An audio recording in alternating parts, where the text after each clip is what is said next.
Hi, good morning, America. Welcome to RSBN. President Trump to deliver remarks at the United States-Saudi Arabia Investment Forum at noon Eastern. We'll be with you to that point to talk everything on this wonderful Wednesday, November 19th, 2025, and how fast a year it has been in the American story as we enter this golden era and the celebration of nearly 250 years of this great country of ours. President Trump on Monday having the FIFA task force in the Oval Office, detailing just that, the outlines and the excitement that will include a UFC fight right there on the south lawn of the White House. So on the other side of the executive mansion, what you see split screen right there. So lots of celebrations happening as Cristiano Ronaldo also visiting President Trump at the White House, the very famous footballer, or otherwise known here in America, soccer star, something that has been big throughout the world. And we'll be seeing that FIFA World Cup come 2026 in Atlanta, Georgia. Then yesterday, the vote from the House, with the exception of Mr. Clay Higgins of Louisiana, stating that he voted no on releasing the Epstein files based upon what the language could do to harm other victims in the future or put people really against the ropes as they're trying to defend themselves in court. That's Mr. Higgins' office, his words, stating there as to why he voted against that, the lone House member to do so. And this bipartisan releasing of the files then going to unanimous consent in the Senate. What does that mean? It simply means that the minority leader, Chuck Schumer, allowing that to go to what is a voice vote, what is really agreed upon, so it does not become a recorded vote on the Senate floor. So that will then go to the president's desk to be ultimately released. And what that does there is order the Department of Justice to release the rest of the remaining files. There is some discussed 90 hours of footage more with alleged meetings between big names in regards to Epstein and even protecting his or fixing his public image after that conviction and that agreement that was done in 2008 with Mr. Acosta, who was the labor secretary under President Trump in the first term. When those revelations came out in the first term, it led to his ultimate resignation as he was a prosecutor in the Free Sunshine State of Florida. And we do know that Epstein's attorney was Mr. Alan Dershowitz. So that what they called the sweetheart deal of the century there. So we'll watch as all of this continues to develop, but it also seems as if the minority leader, Hakeem Jeffries, involved in it, at least to a certain extent, or at least try to meet with Jeffrey Epstein for fundraising and such, even after these plea agreements and him having to register as a sex offender. One of the emails stating from Lisa Rossi, subject rising star from May 7th of 2013 in this email. Dear Jeffrey, we are thrilled to announce that we are working with Congressman Hakeem Jeffries, one of the rising stars of the New York congressional delegation, sometimes referred to as Brooklyn's Barack. He is a staunch supporter of President Obama and a progressive voice for the people of New York City. Now, New York, I did a profile piece about his work on the Vitality Important Budget and Judiciary Committee in Washington. You can watch that video here or read the text below, as according to the email. Now, Hakeem is committed to electing a Democratic majority in 2014 and is encouraging his friends to participate in the DCCC and the DSCC, so the House and Senate side, of a fundraising dinner with President Obama this coming Monday night. Shoot us an email or give us a call at 212-531-2858 if you would like to get involved with the dinner or would like to get an opportunity to get to know Hakeem better. He is an impressive guy, and he will be a great progressive voice for New York politics for years to come. Thanks. It's Darren Rigger, Lisa Rossi, and Walter Sweat of Dynamic SRG. So a fundraising PR operation there.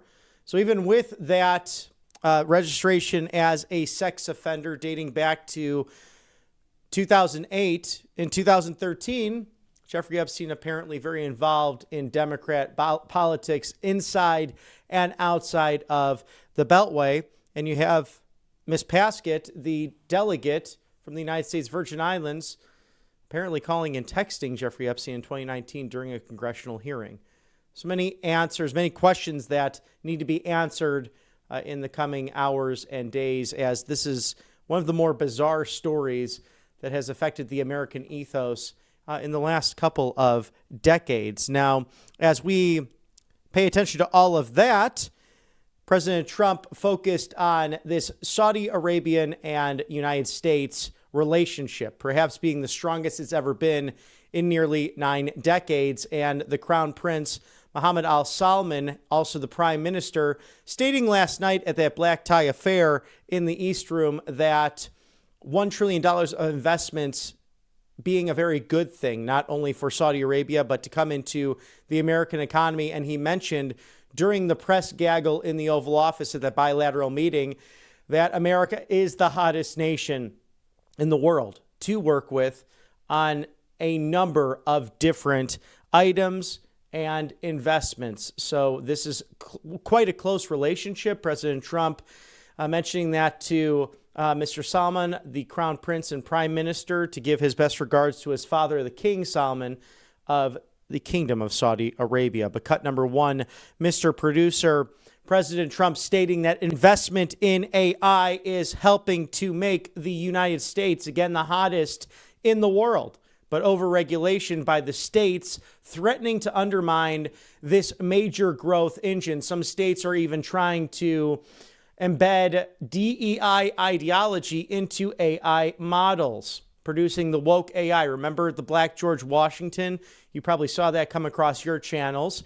We must have one federal standard instead of a patchwork of 50 state regulatory regimes. If we do not, then China will easily catch us in the AI race and put it in the NDAA or pass a separate bill, and nobody will ever be able to compete with America. So this is a moment of America first in the strongest terms.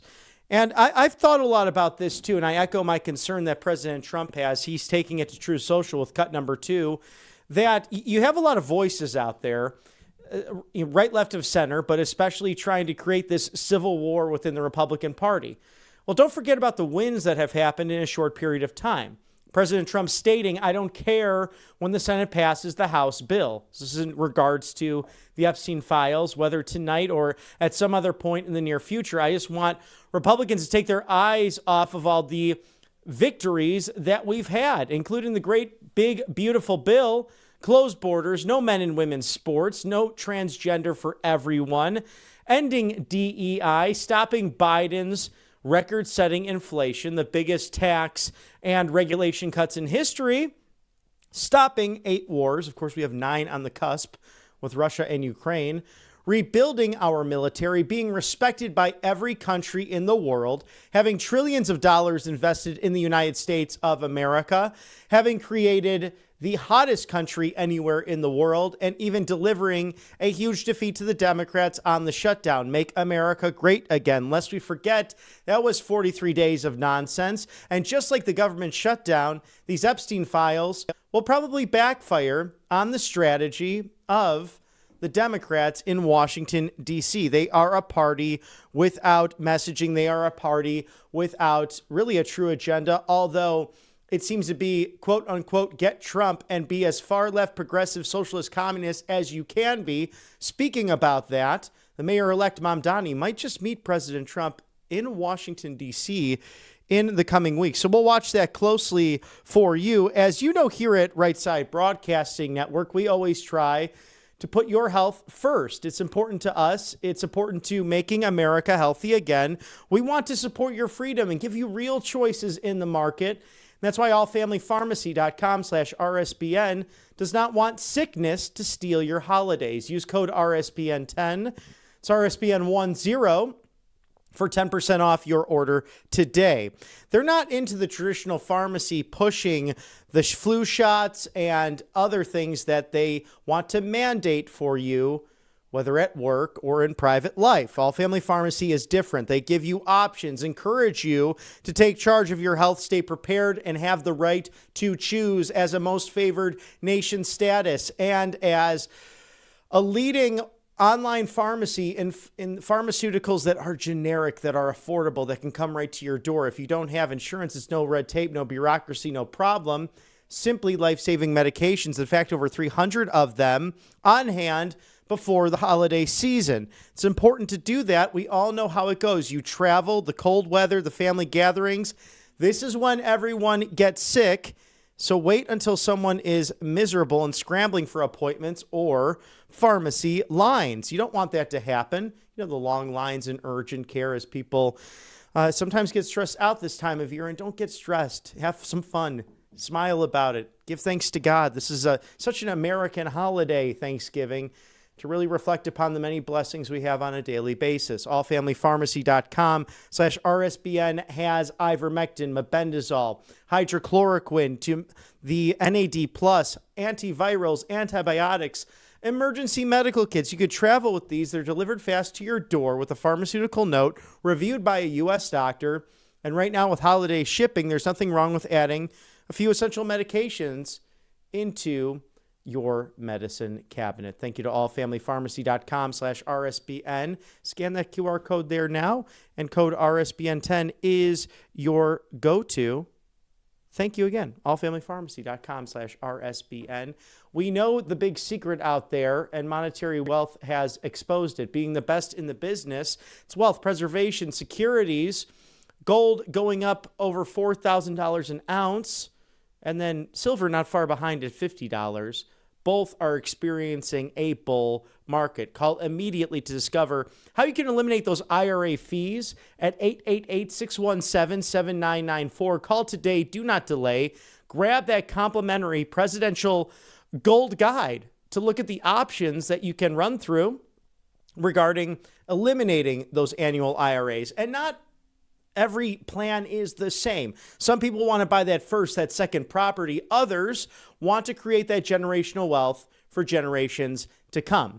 And we do know that 2 banks have failed this year. 16 over the course of the first and second Trump administrations.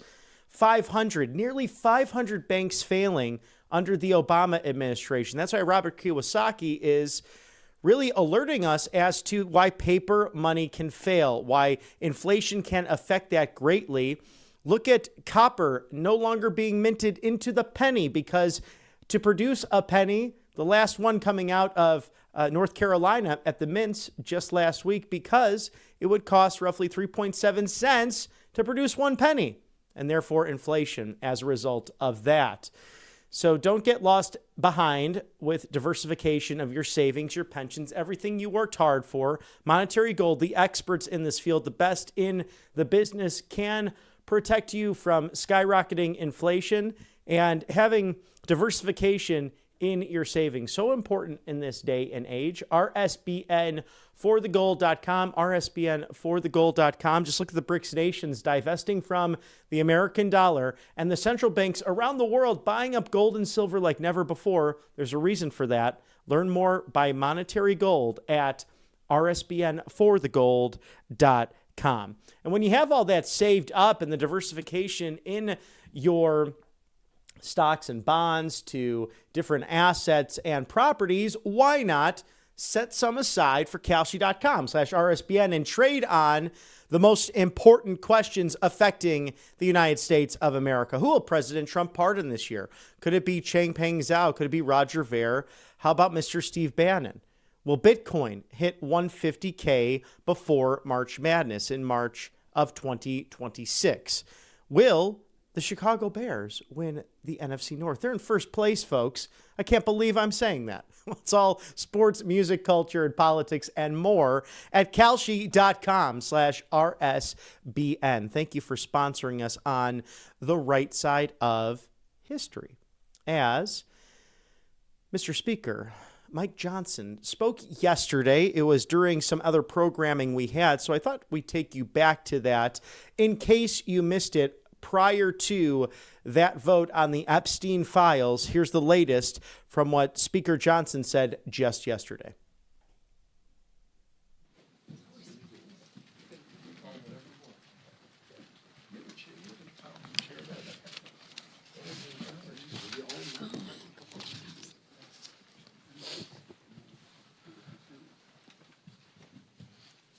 Good morning, everybody. It's good to see you back. After 43 long days, the Democrats shut down. We are finally back in regular legislative session. We have been very anxious to get here. We spent the last 6 weeks in our districts. Most of the members of the House, at least the House Republicans did, at least 6 weeks they spent in their district, and many of them will tell you, and they've said publicly and privately, they did some of the best work of their career because they were right there with their constituents, at home, in their districts, in their counties, and their parishes, in our case in Louisiana, working with their constituents and helping them navigate the consequences of the Democrats' pointless political games in the shutdown.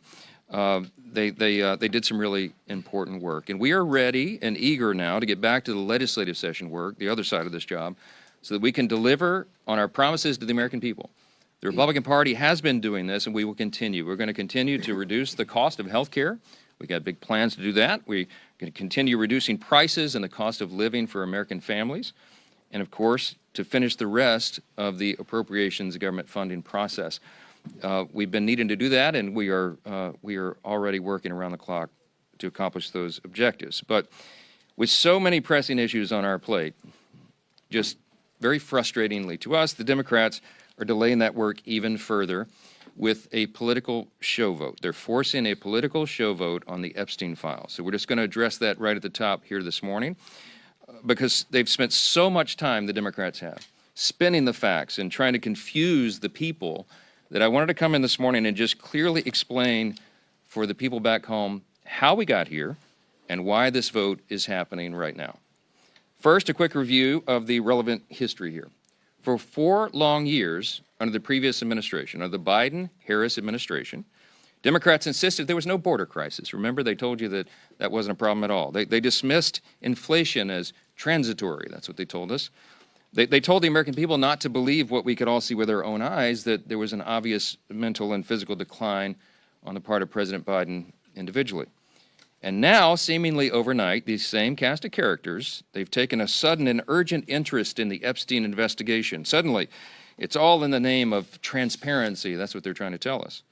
But the truth is, the biggest proponents of this discharge petition were never actually interested in transparency or ensuring justice or protecting victims of this unspeakable tragedy, the Epstein evils. And how do we know that? Because the Democrats had every one of the Epstein files in their possession for the 4 long years of the Biden administration. The Biden Department of Justice had the files the entire time. And not a single one of the people who are so loud and animated right now, they never said anything about it for all those 4 years. None of them held press conferences. None of them demanded the release of the documents. And under Biden's DOJ, when they prosecuted just Epstein and Ghislaine Maxwell, not a single one of these Democrats or any of the proponents of the discharge ever made any noise about that at all. So it's fair for the American people to ask the question, why now? Why suddenly are they so interested? They have such an urgent interest in the Jeffrey Epstein matter. The truth is simple and straightforward and obvious for anyone who is willing to look at it objectively. Clearly, this is a political exercise for Democrats and a few others, sadly, and it is as deceitful and dishonest as their pointless stunt to shut down the government. Same ideology behind this. Democrats are trying to use the Epstein matter as a political weapon to distract from their own party's failures. And in a desperate attempt, they're trying to somehow tie President Trump to the scandal. President Trump has nothing to do with it. He has said himself he has nothing to hide. And that's clearly what they've been trying to do. They're trying to attack President Trump. This is what they've done. They weaponized the justice system over the last several years to go after him, and this is their latest attempt. And they don't have a platform or a principle to defend on the Democrat Party side, so they put all their eggs in this basket. And that's why you hear endlessly about Epstein, Epstein, Epstein. Everything's about Epstein. Now, this was an unspeakable tragedy, we said that. And we have great compassion for the victims. And I'm heartened that I met with the victims, our House Oversight Committee members met with the victims, and they deserve justice. It has been too long delayed. Not just justice for what they were made to endure, but also we need answers on why it took so long for the Department of Justice itself to do that job under previous leadership. Republicans, meanwhile, are working in earnest to deliver transparency to the American people, and we're working to do that in a responsible manner that does no further harm to these innocent people and the victims who have been wrapped into this. There are a few key facts here that everybody needs to understand. First, I mentioned the House Oversight Committee doing its work. That is a bipartisan effort. They are already producing far more than the discharge petition even anticipates. Chairman Comer is our chair of oversight. Some of the biggest bulldogs in Congress serve on that committee, you all know, and I've mentioned this so many times. They have been, on the Republican and Democrat side, they're deeply dug in. They've been working around the clock. They worked even through the government shutdown, and there were tranches of documents that were released even over that period. So far, by last count, it's over 65,000 documents, Epstein file documents, that are now out in the public for everyone to review. That includes tens of thousands of pages from the Epstein estate. And that includes Epstein's flight logs, his personal financial records and ledgers, his daily calendars, and so much more. And none of that is even written or included in the discharge petition. So in other words, the Oversight Committee is doing far more than the discharge even anticipates, and the most valuable information thus far has come from the Epstein estate files. That was produced because of the work of the Oversight Committee that is doing that in a professional, robust manner, using the full subpoena authority of the U.S. Congress. From the very beginning, our side has been insistent that this matter must be handled very carefully and with utmost caution and care for the victims. We want maximum transparency. We have always been about that. We want every single person who had any scintilla of evidence that they were involved in the Epstein evils, they need to be brought to justice, and it should have been done a long time ago. We need to find out who those people are. But in the meantime, you have to remember there are real people's, innocent people's lives at stake here, and young victims who don't want to be dragged into this political game because it could hurt further what they've already endured. They would be made to suffer more harm if Congress is not careful in what we're doing. And unlike our very important work that's underway in the House Oversight Committee, the Democrat-led discharge petition would carelessly dump thousands of documents without proper protections for the innocent. I brought a chart in here this morning. I want to illustrate for you what we are concerned with. Now, I was a federal court litigator. The members of our House Judiciary Committee, Republicans in particular, have many of these concerns. You have Chairman Jim Jordan and attorneys like Chip Roy, who's running for Attorney General of Texas now. You have Brad Knott, who's a former federal prosecutor, many members on the committee. Andy Biggs is running for governor of Arizona. They're lawyers, and they understand that the way the discharge petition was drafted is haphazard and dangerous. This is why we have been opposed to this point, okay? And I could be here for a long time going through all the details of it, but the big concern we've all had all along is that the House bill, if it's passed in its current form and it was signed into law, it is dangerously flawed. And our problem and our frustration is there's no way for us in the House to amend it or correct these problems because the authors of the discharge will not allow it. And that's one of our great frustrations. Let me just very quickly, we have a legal document that the lawyers, we have all drafted to explain all this, but let me give you five quick, maybe the top 5 concerns about it, and there are more. But as drafted, the discharge petition, it fails to fully protect victim privacy. I'm going to read you an excerpt out of our legal document we put together to explain all this. Congress should give the Attorney General broader authority to redact all the victim information. The discharge doesn't do that.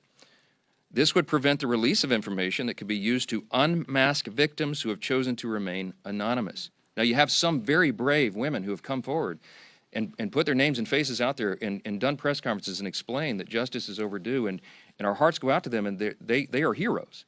But you have as many as 1,000 women, by some of the accounts, who may be caught up in this.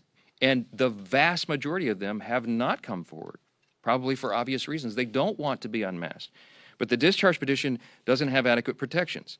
It risks re-victimizing those who were trafficked and exploited. And the courts have recognized this concern, by the way. I'll read you a quick excerpt. On August 20th of this year, Judge Richard Berman of the Southern District of New York issued an order denying the DOJ's request to release Epstein grand jury materials, noting, quote, names and identifying information of victims appear in the subject materials, unquote. Judge Berman then quoted a letter related to the victims' concerns, which stated the following, quote, transparency cannot come at the expense of the very people whom the justice system is sworn to protect, unquote. And importantly, the judge quoted a letter from one of the victims. In the proceedings, she is named as Jane Doe 2. She said this is one of the victims, quote, I beg the court to make sure it is of the utmost priority that in any sort of release, all and every detail that could possibly reveal our identities be redacted. The victims of Epstein's evils deserve that protection, and the discharge does not currently provide it, okay? Number two, the discharge petition could create new victims, okay? Because it requires the DOJ to release information even in cases where the DOJ or the FBI has already reviewed it and determined it is not credible, it is false information. Doing this and requiring this to come out could ruin the reputations of completely innocent people, such as those who have may just have known Epstein but knew nothing of his crimes, or whose names he exploited. Think of this, innocent people whose names he exploited and used to try to get close to his intended victims. Their names may be in these files, and they had nothing to do with this. And so by just haphazardly releasing it, you're going to destroy their reputations. Releasing information containing the names of innocent people would subject those innocent people to a guilt by association. It would create an entirely new group of victims who have no means to clear their names. That's a concern of Congress, and it should be. It should be. Number three, the discharge in its current form fails to prohibit the release of child sexual abuse materials. That is a term of art. It's called CSAM, okay? It's defined in the U.S. Code. The discharge is so haphazardly written because, remember, it's just a political exercise for these guys. They don't seem to care about this, but they cited the wrong section of the U.S. Code. So when they say that we don't want child pornography to come out, child sexual abuse materials, of course, we don't want that released. They wrote this thing so quickly that they cited the wrong section. So you know what that means? It means that it doesn't really bestow any real legal authority on the Attorney General to redact those materials. And that would compel the DOJ to release that stuff into the public. Every single person in this room knows that's wrong, and you should stand against it. But that's what the discharge says. Number four, it jeopardizes the future federal investigations of the United States. Why? Because the discharge only allows the Attorney General to redact limited portions of records that could publicly identify individuals who were promised confidentiality. In this scenario, you're talking about whistleblowers, you're talking about confidential informants who came forward and gave information and evidence in exchange for agreeing to have their identities not revealed. Violating confidentiality, imagine the chilling effect that would have on future investigations. Who's going to want to come forward if they think Congress can take a political exercise and reveal their identities? Who's going to come talk to prosecutors? It's very dangerous. It would deter future whistleblowers and informants. And the release of that could also publicly reveal the identity, by the way, of undercover law enforcement officers who are working in future operations. Dangerous stuff, and they seem not to care. And by the way, I'm going to remind you again, we went to the authors. We asked the authors of the discharge to change this, and they said jump in the Potomac, all right? Number five, national security concerns, okay? The discharge requires the Attorney General to release within 30 days, quote, classified information to the maximum extent possible. This ignores the principle that declassification should always rest, and always has rested, with the agency that originated the intelligence. Why? So that they can protect their critical sources and methods. It is incredibly dangerous to demand that officials or employees of the DOJ declassify materials that originated in other agencies, in intelligence agencies. I could go on. I won't be here all morning, but there's a lot of problems. There's also a lot of legal scholars, and I'm among them, who are concerned that that you've got problems with grand jury secrecy. We know Rule 6E of the Federal Rules of Criminal Procedure prohibits the release of grand jury materials, but the way the discharge is drafted, you can make an argument that it requires all that to come out, and that is a serious problem. Grand juries are not adversarial, okay? There's no opportunity there for cross-examination. You can't disprove evidence. You can't challenge the evidence in any way. And if Congress goes in and breaks that seal and just starts releasing sensitive grand jury materials and allegations like that, it raises a risk that the grand jury process will be politicized in the future. And that's a whole other danger that we could talk about all day.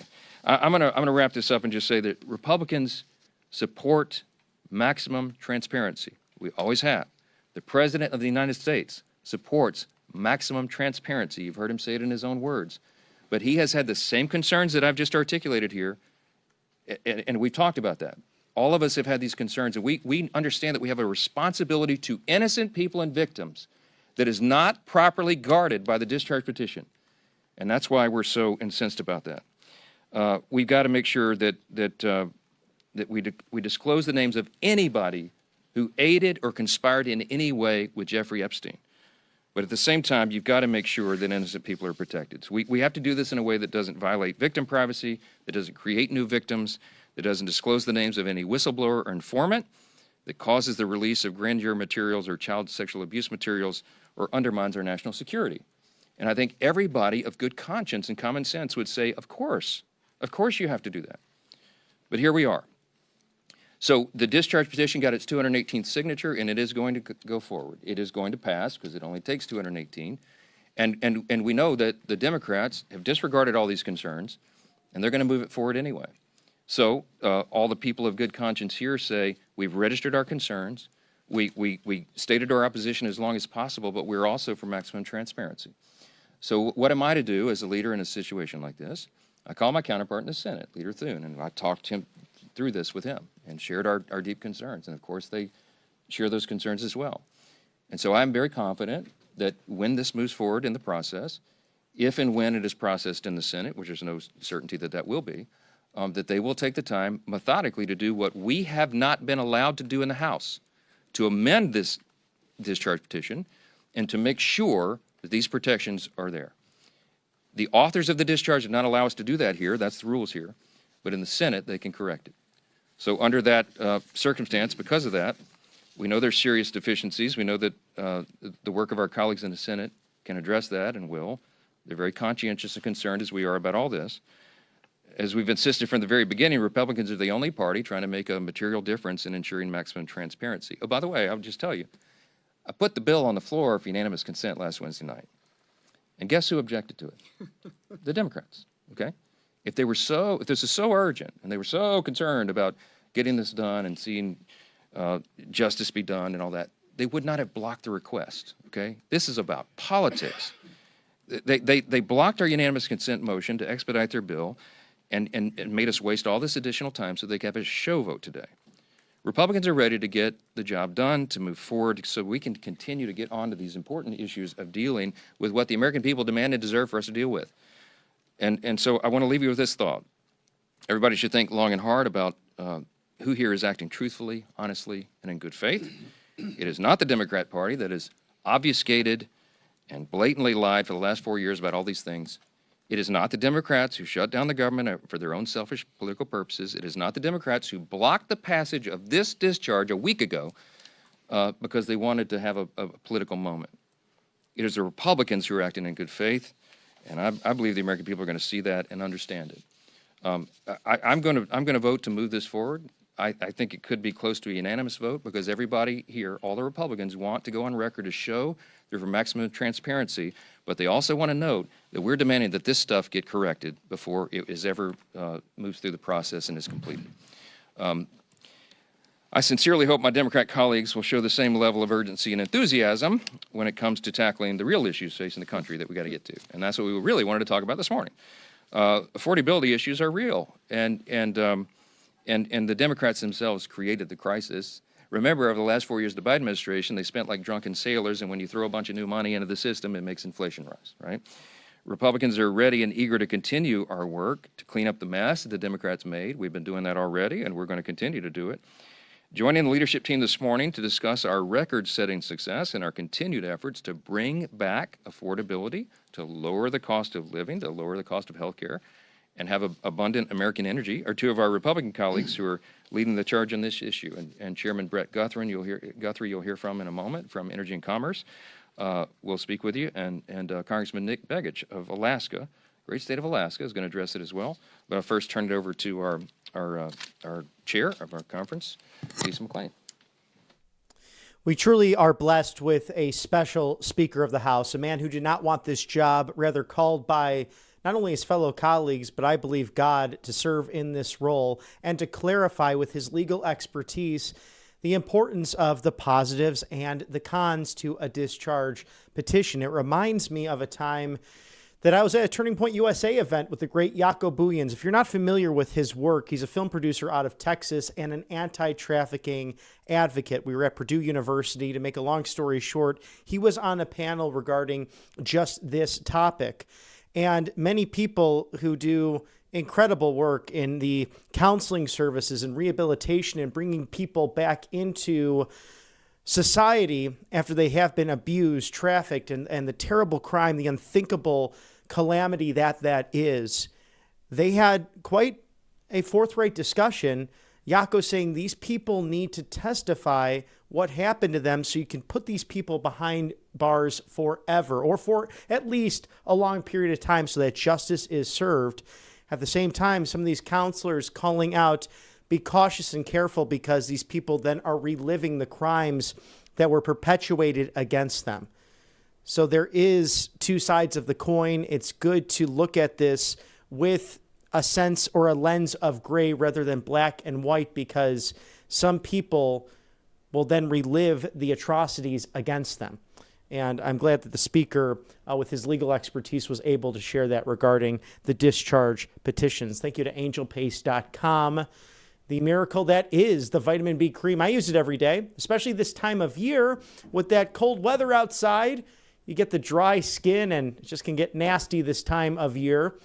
But Angel Paste is there for you. Also, their orange option, amazing, with the vitamin C infused, non-GMO, no chemicals. An extra boost for you as you prepare for your Thanksgiving feast. There's also a natural facial spray and countless different products right there for you at angelpaste.com. They are based in Spring, Texas, off the Gulf of America. No better place, perhaps, than the Lone Star State to do business. And these Christian-owned, veteran hiring folks over at angelpaste.com, they're great people, and we're happy to have their support and vice versa. And I love their products, so check them out today. Maybe a nice gift as well, as Christmas is just around the corner. Well, Cove Pure is making America healthy again with this literal life-saving component that they have in their Clearwave technology.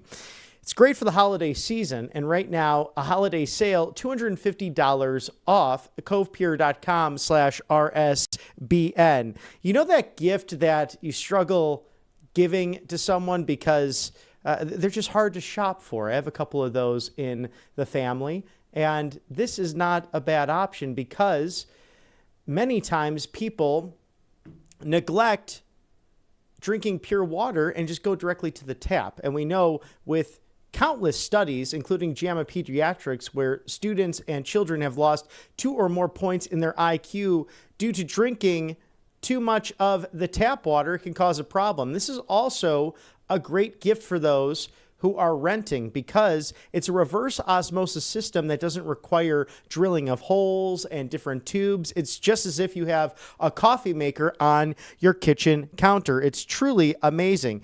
The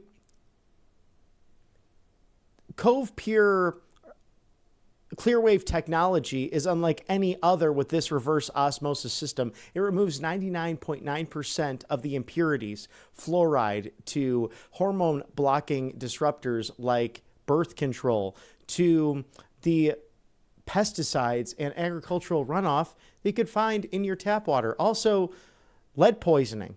We found that with old pipes. Remember Flint, Michigan? That was a terrible tragedy to watch people drinking that tap water and having lead poisoning in their kidneys, their liver, their stomach, their brain. You don't want any of that. And that's why covepure.com/RSBN truly leading the way on so much of this. This includes stuff like PFAs, pharmaceuticals, fluoride, lead, arsenic. They're all in the tap water. So clear that out now with the Clearwave technology, as I mentioned, the holiday sale, $250 off of covepure.com/RSBN. RSBN, a literal lifesaver there, and a good gift for those that are hard to shop for. Get that deal now. Thank you to Tax Network USA, tnusa.com/RSBN. Settle those back taxes today, whether it was April 15th or October 15th, and you missed those deadlines for whatever reason. Perhaps you're starting a new business or you just had too much on your plate. Reach out to the experts at tnusa.com/RSBN. Call today. Don't delay. It's 800-357-1415. Protect yourself from the IRS. They are not mincing words when they say they will come after you and relinquish properties or grab those assets in order to make you pay back. This is not the Biden administration that will give you mixed messaging on loans to taxes to other things. This is the Trump administration. They're not messing around. So whether it's expert accountants or those who worked for the IRS at one point, Tax Network USA can settle those back taxes and help negotiate on your behalf. They're great patriots. tnusa.com/RSBN, 800-357-1415. Truly a great go-to as we approach the holiday season. And as President Trump prepares to deliver remarks regarding the U.S.-Saudi Investment Forum at noon Eastern, we watched as the president really has built a masterclass surrounding, it was initially $600 billion agreed to, but watch this with cut number 11, Mr. Producer, how President Trump turns the $600 billion into a $1 trillion commitment from the Saudi Crown Prince. Mr. President, today and tomorrow we're going to announce that we are going to increase that $600 billion to almost $1 trillion of investment, real investment and real opportunity by details in many areas. And the agreement that we are signing today in many areas in technology, in AI, in earth materials, magnet, etc., that will create a lot of investment opportunities. So you are doing that now. You're saying to me now that the $600 billion will be $1 trillion. Definitely, because what we are signing, it will facilitate that, and we I like will that go very on much. it. You worked hard. No, that's great. I appreciate that. That's great. We're doing numbers that nobody's ever done. And in all fairness, if you didn't see potential in the U.S., you wouldn't be doing that. Definitely. You don't want to lose money. As you said, Mr. President, it's the most hottest country in the planet. But what you're creating is not about opportunity today. It's about also long-term opportunity in the state of America that will affect American economy positively in the next coming decades. Preparing the right foundation of emerging technologies, that's a game changer for America in a good way, and we want to be part of it. And President Trump speaking to this strong alliance between the United States and Saudi Arabia last night in the East Room for a black tie dinner with cut number 3, Mr. Producer. So that's why tonight I'm pleased to announce that we're taking our military cooperation to even greater heights by formally designating Saudi Arabia as a major non-NATO ally, which is something that is very important to them. And I'm just telling you now for the first time because I wanted to keep a little secret for tonight. I just heard him say, "Oh, that's nice." That's another point you won today. And signing a historic strategic defense agreement, which we just signed a little while ago. So congratulations. It's our pleasure.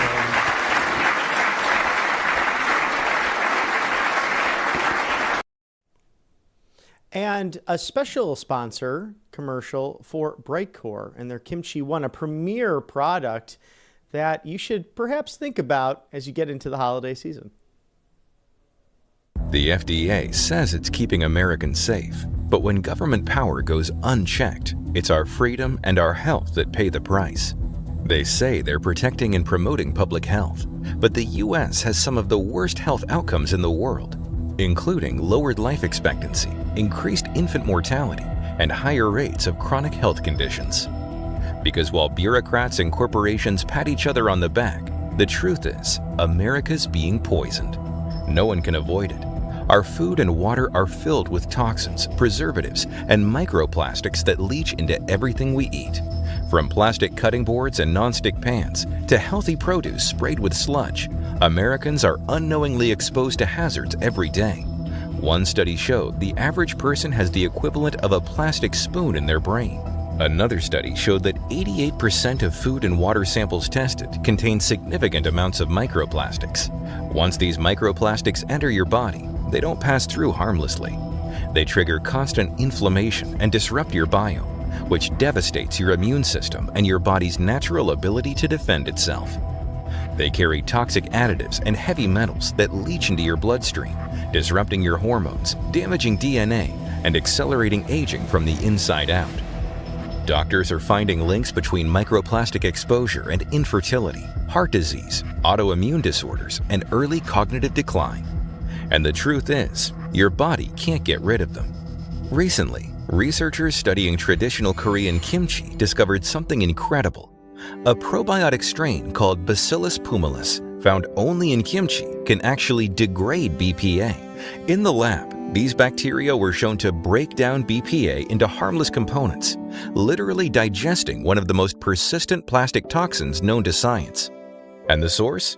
Kimchi, a food that's been part of human diets for over 2,000 years, full of wisdom and fermentation. It's proof that sometimes the answers to modern problems aren't found in more chemicals or pills, but in the power of nature itself. Kimchi is one of the world's most powerful superfoods, but daily consumption is key to yielding its health benefits. That's why Brightcore created Kimchi One, to give you all the benefits of premium fermented kimchi in a convenient capsule form. No mess, no taste, no hassle. Each capsule delivers over 900 probiotic strains, live enzymes, and antioxidants that help restore balance in your gut and health to the rest of your body. People are seeing improvements in digestion, energy, even cardiovascular and brain health. Studies show that kimchi reduces body fat by over 31%, promotes smaller waistlines, and lowers BMI. Kimchi One is all natural, non-GMO, dairy-free, gluten-free, soy-free, and 100% made in the USA, so just about anyone can take it. Store-bought kimchi tends to be high in sodium, as where Kimchi One contains virtually no sodium. In a world full of plastic, give your body the protection it needs. Use code RSBN for 25% off your order by going to mybrightcore.com/RSBN. Or for an even better deal, Brightcore will offer 50% off if you call today, 888-722-0936. So make that call today. Do not delay. Remember, you only get 50% off and free shipping when you call. Again, that number 888-722-0936. If for some reason you cannot call and you need this now because Brightcore's Kimchi One, made in the USA, helping that gut health, you'll get that 25% off with code RSBN via the website. Gut health, immune support, anti-aging properties, microplastics in the society. Protect yourself right there with Brightcore Kimchi One, made in the good old US of A. As we cover so much of what's happening this week inside and outside of the Beltway. It's a live shot there of the Department of Justice press conference. We'll take you there at the top of the hour with FBI Director Kash Patel, Attorney General Pam Bondi. They have had truly an overload of work over the course of this administration and operating at the highest ethical levels. We'll see what they have to say in regards to recent news and other cases that have shook the American ethos and the public right, left, and center. No question about it, as this administration was left with an absolute mess at the highest level. There's no question about the auto pen and what was really a nightmare for 4 years, and a federal government that's now coming back together to work for you, the American people. In the meantime, you have some wild accusations out there in American politics with cut number 4, Mr. Producer. The mayor of Chicago continues with his racist rhetoric.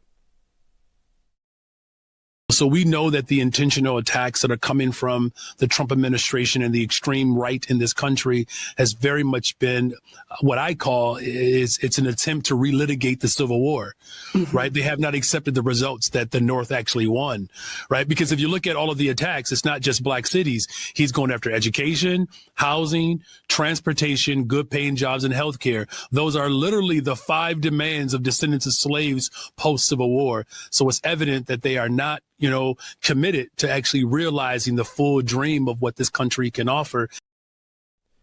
Meanwhile, his anti-police rhetoric led to young gangbangers attacking elderly people recently this week in the city of Chicago. He claims that he's monitoring it, that he's upset by it.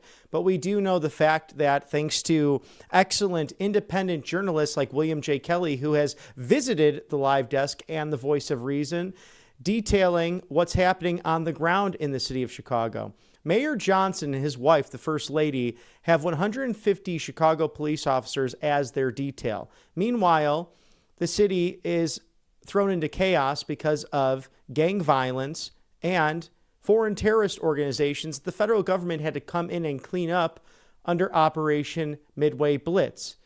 And this mayor continues to perpetuate theories on that Republicans want another civil war when the Democrats actually started it. But I don't necessarily want to get into a history lesson here, but the mayor definitely needs one of those as he continues to throw shade at the administration for all the amazing work that they've done, with 16% of homicides going down, 35% of carjackings going down since the beginning of Operation Midway Blitz. But the same people who wanted you to mask up during COVID want those masks to be taken off of ICE agents who are trying to simply enforce the law. Really amazing hypocrisy, as we saw with Mr. Raskin defending Delegate Plaskett on the House floor with cut number 5, Mr. Producer. Well, they want to give them another headline, which is that they've arraigned a Democratic member for taking a phone call from her constituent, Jeffrey Epstein, in the middle of a hearing. And of course, I don't think there's any rule here against taking phone calls in a hearing. But they were upset about a phone call between President Trump and Vladimir Putin, the president of Russia, during the first term, and even administration officials coming into the administration, including General Flynn, for holding those calls. That was the Russia hoax, Crossfire Hurricane. Yet George W. Bush met with Vladimir Putin 28 times when he was president. Yet Barack Hussein Obama told Mr. Medvedev, the leader of the Russian prime ministerial duties and former president at the time in 2012, that I'll have more flexibility after the election. And then Medvedev responds to Obama saying, I will transmit this information to Vladimir. Maybe that was collusion, but there's such a height of hypocrisy with the Democrat Party in the modern era. But some people are speaking common sense to power, and we find that with the most unlikely of celebrities, Miss Nicki Minaj, thanking the President of the United States at the United Nations with cut number 7.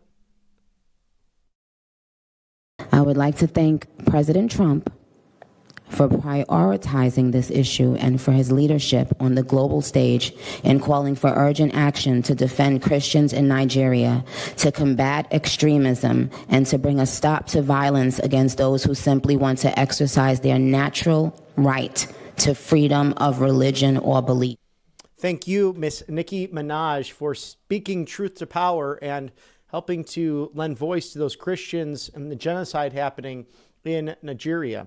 You're looking live at the Department of Justice, the Attorney General, the FBI Director to hold a joint press conference moments away. As you know, here at Right Side Broadcasting Network, we're always trying to put you first, your health first, your freedom first, especially support your real choices in the pharmaceutical industry.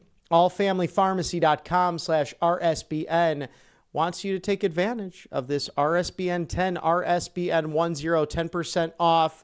Don't let sickness steal your holidays. 300 essential medications from ivermectin to hydrochloroquine, mebendazole, NAD+, antibacterial, antivirals, and also emergency medical kits that you can have in your medicine cabinet ready to go during the holiday season, but also if you're traveling on the road. We know that All Family Pharmacy is different. They want you to have options. They believe in most favored nation status. They believe in life-saving, affordable generics. And the pharmacy that's down the street might not prescribe these life-saving medications that you can have on hand. We all know how it goes. You travel, the cold weather, the family gatherings, someone gets a little bit sick or is on the precipice of cold, flu, or even a COVID symptom, and all of a sudden everyone in the house is sick. So you need these good 300-plus essential medications to protect you, especially that Tamiflu. Good to have on hand this time of year. While you're out doing your holiday shopping, there's nothing wrong with adding a few more life-saving additions to your medicine cabinet. Scan the QR code there now. Again, if you don't have insurance, it's no problem, no hassle. Simply the pharmaceutical note, and a U.S. doctor reviews your order right there for you at allfamilypharmacy.com/RSBN. Also, thank you to mypillow.com/RSBN. Call today. Do not delay. It's 800-836-7566. The early Black Friday special, the Children's Bible Story Pillow. It's a 5-pack for under $30, $29.98. Support our dear friend Mike Lindell. He's the master marketer. President Trump mentioning that over the course of, that was back at the end of April, the 100-day mark. I'm just amazed how quickly time goes. mypillow.com/RSBN. 2,000 products for a more restful night and an even better morning. I really love their My Coffee. You should check that out. But this great deal for the little loved ones in your lives, the early Black Friday special, the Children's Bible Story Pillow, so they can know how much they're loved and how much those stories, in some cases over 2,000 years ago, matter to them in present day 2025. The 5-pack under $30, $29.98 at mypillow.com/RSBN. Again, over 2,000 products. Thank you to Mike Lindell, made in America in Minnesota. And please feel free to donate. We're taking on a legacy media that many times is anti-American. We saw what happened yesterday during that press gaggle, and we will replay that moments from now. RSBnetwork.com/donate. You could text RSBN to 801-801. We give it to you in real time. No edits. The speeches, the press conferences, the full coverage of your 45th and 47th President of the United States, the 50th Vice President, the 119th Congress. As we enter the 2026 midterms, there are some photos and videos right there of the fun we had on the campaign trail, interviewing you, the American people, who said enough is enough. Let's bring back common sense to the federal city. You did just that last year on November 5th of 2024. We have an address as well if you'd like to send in a check or money order. 1550, that's 1550 Opelika Road, Suite 6, Box 344. The loveliest village on the plains, it's Auburn, Alabama. 36830, 1550 Opelika Road, Suite 6, Box 344, Auburn, Alabama. 36830. RSBnetwork.com/donate. Text RSBN to 801-801 as we await the Attorney General, who celebrated a birthday this week. Happy birthday, General Bondi, and Kash Patel, the FBI director, holding a joint presser moments away. In the meantime, we've seen a lot of news happening this week, especially on the right side of history with the minority leader, Hakeem Jeffries, seemingly in 2013, trying to solicit donations from a convicted sex offender. You might know his name, Jeffrey Epstein. And in the meantime, cut number 8, Mary Bruce of ABC. President Trump had to speak truth to power with one of her ridiculous questions. Mr. President, why wait for Congress to release the Epstein files? Why not just do it now? You know, it's not the question that I mind, it's your attitude. I think you are a terrible reporter. It's the way you ask these questions. You start off with a man who's highly respected, asking him a horrible, insubordinate, and just a terrible question. And you could even ask that same exact question nicely. You're all psyched up. Somebody psychs you over at ABC. They're going to psych it. You're a terrible person and a terrible reporter. As far as the Epstein files is, I have nothing to do with Jeffrey Epstein. I threw him out of my club many years ago because I thought he was a sick pervert. And I guess I turned out to be right. But you know who does have? Bill Clinton, Larry Summers, who ran Harvard, was with him every single night, every single weekend. They lived together. They went to his island many times. I never did. Andrew Weissman, I hear. All these guys were friends of his. You don't even talk about those people. You just keep going on the Epstein files. And what the Epstein is a Democrat hoax to try and get me not to be able to talk about the $21 trillion that I talked about today. It's a hoax. Now, I just got a little report, and I put it in my pocket, of all the money that he's given to Democrats. He gave me none, zero, no money to me. But he gave money to Democrats. And people are wise to your hoax. And ABC's, your company, your crappy company, is one of the perpetrators. And I'll tell you something. So why not just sign it now? I think the license should be taken away from ABC because your news is so fake and it's so wrong. And we have a great commissioner, the chairman, who should look at that, because I think when you come in and when you're 97% negative to Trump, and then Trump wins the election in a landslide, that means obviously your news is not credible, and you're not credible as a reporter. So I've answered your question. You should go and look at the Democrats who received money from Epstein, who spent their time. Larry Summers was with him all the time. That creep of the fund guy was with him all the time. What's his name? Reid Hoffman. Who? Reid Hoffman. I don't know Reid Hoffman, but I know he spends a lot of money on the radical left. Reid Hoffman, in my opinion, should be under investigation. He's a sleazebag. And those are the people, but they don't get any press, they don't get any news, and you're not after the radical left because you're a radical left network.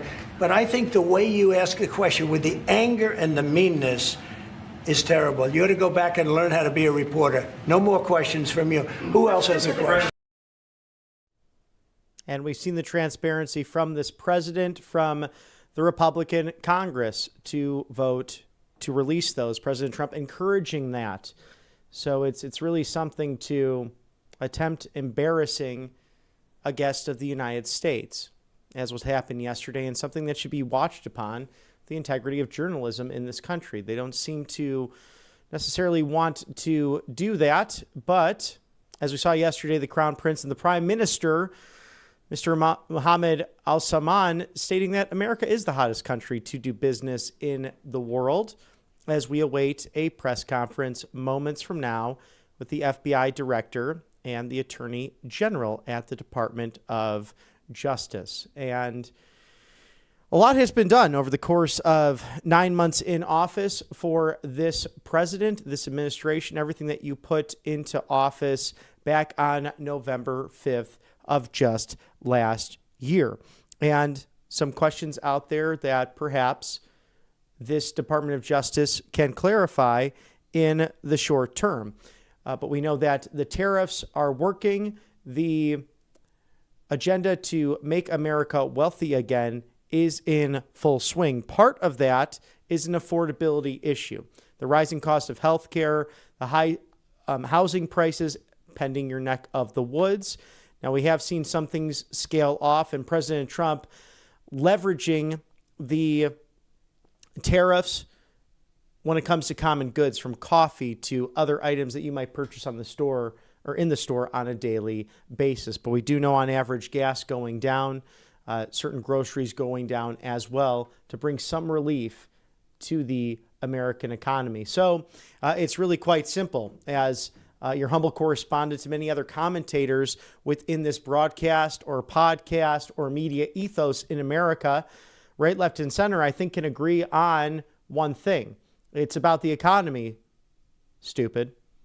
That was the campaign really slogan of the 1992 race, where it began with then President George H.W. Bush at an unprecedented 92%, really hovering around 89% approval rating. That's unseen in the modern era, perhaps throughout most of modern American history, but also to the founding of the Republic, where really George Washington, if polling was the same at that time, perhaps enjoyed that kind of support with unanimous elections, or a unanimous electorate of 69 electoral votes at the time in 1788 and 1792, respectively. But then we saw how that slid and that skid happened after the immense popularity of George H.W. Bush in January of 1992 from 89% to losing that election to Bill Clinton, really due to the economy. Remember, read my lips, no new taxes. And he went back on that promise. And it really is about the economy. It's about affordability. It's about how the federal government can assist or not with your pocketbook. And that will come into play big time come 2026. Speaking of finances, Monetary Gold out there wanting to protect you with wealth security preservation. Grab that complimentary presidential gold guide today. Call today. Do not delay. 888-617-7994. Ask how to eliminate your annual IRA fees permanently for life. RSBN4thegold.com. RSBN4thegold.com. Call immediately to discover how you can eliminate your IRA fees. So important in this day and age.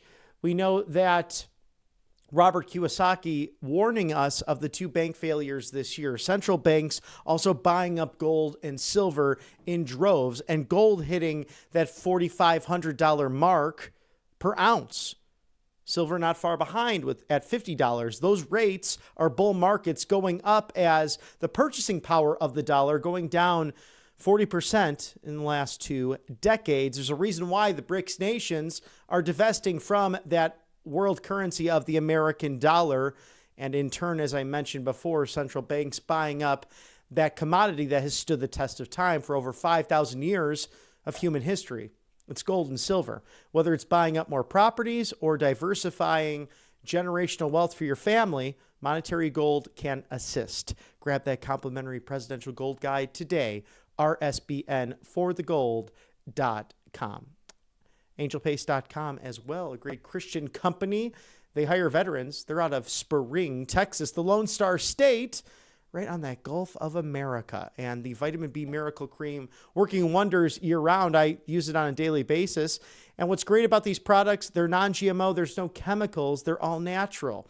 The orange vitamin C option, great for this time of year as well, for an extra immune boost as we get ready for Thanksgiving, Hanukkah, Christmas, and all of the great celebrations happening this time of year. So experience the miracle that is the angelpace.com and grab that natural facial spray of theirs, whether it's that first date to the 50th wedding anniversary. Great to paint the town red with angelpace.com.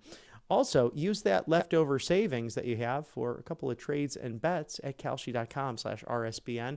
Will 150,000 hit Bitcoin come March Madness? Who will President Trump pardon this year? Will my Chicago Bears end up NFC champions and get that bye and end up becoming Super Bowl champions roughly? See if I could do some quick math. That would be nearly 30 years later. Actually, yes, 40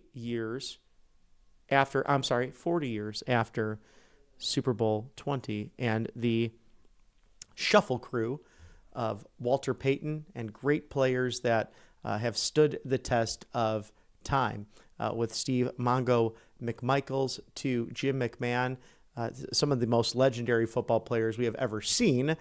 Will they be able to have gridiron glory as they did those 40 years ago? Scan that QR code now, kalshi.com. Trade on anything. It is sports, music, politics, culture. It's the American experiment as we enter 250 years of glory. kalshi.com/RSBN as we're nearing 10 minutes after the hour and Attorney General Pam Bondi and FBI Director Kash Patel to hold a press conference. President Trump also looking to restructure his administration ultimately. Now, this position and the Board of Governors somewhat independent, and some of that is going through the courts right now. But we know too late, Jerome Powell, it's time to retire. It's time to go, playing gamesmanship with these quarter cuts in rates. And, oh, maybe we'll get to the half point, but then we don't. And we see all of that happening almost on a daily basis from the Fed. President Trump has an idea of who he wants to be in office. Well, he wants Scott Bessent to serve there, but he said, sir, I'd rather be the Treasury Secretary, and he's doing an outstanding job with that role right now. But with cut number 9, the president seems to be focused on a new Federal Reserve chair. We're getting closer to the end of the year. Have you started the interviews for the Fed chair? Yes. Who have you interviewed? I think I already know my choice. Who is it? Well, I liked him, but he's not going to take the job. He refused. You like Treasury better, right? Much better, sir. So we are talking to various people. And frankly, I'd love to get the guy currently in there out right now. But people are holding me back. He's done a terrible job, hurting housing a little bit. The truth is, we've been so successful, we've blown past his interest rate stupidity. He's been wrong. That's why I call him too late. He's too late. Jerome Too Late Powell. He was recommended to me by a guy that made a bad choice. And it's too bad. But despite that, it's having very little impact because we have all of these things happening. But it has an impact on housing to a certain extent. He's a fool. He's a stupid man. But we have some very good people. Yes, sir. You'll be sitting down with them in the near future. And we have some surprising names, and we have some standard names that everybody's talking about. And we may go the standard way. It's nice to every once in a while go politically correct. But we have some great names. And as President Trump was meeting with the Crown Prince and Prime Minister of the Kingdom of Saudi Arabia, in case you missed it, he was at McDonald's earlier this week for their summit, and he said he's the first fry cook, the line cook, to become president of the United States. As we remember that remarkable campaign, especially in the last week, where we saw President Trump showcasing his skills not only on the fry line of McDonald's, but also the garbage trucks with the vest. And that's one I'll never forget, because that was probably the loudest one, even louder than Madison Square Garden, just with the decibels. It was like, oh my goodness, what is happening here? Just the excitement surrounding the legendary Brett Favre. And I could say that as a Bears fan. When he walked in the house, my goodness, Green Bay erupted, and a great man at that as well. Simply stood up there and said, like most of us, fathers or grandfathers, I want my kids and my grandkids to have the same opportunities that I once did. Let's take it there live now. The Department of Justice Attorney General Bondi and Kash Patel, the FBI Director. Morning. Hi. All right. Good afternoon.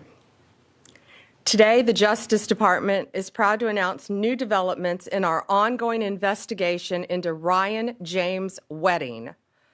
Wedding is the former Olympian from Canada who is now the leader of a transnational criminal enterprise. He's currently on the FBI's, and has been, top 10 most wanted list. He controls one of the most prolific and violent drug trafficking organizations in this world.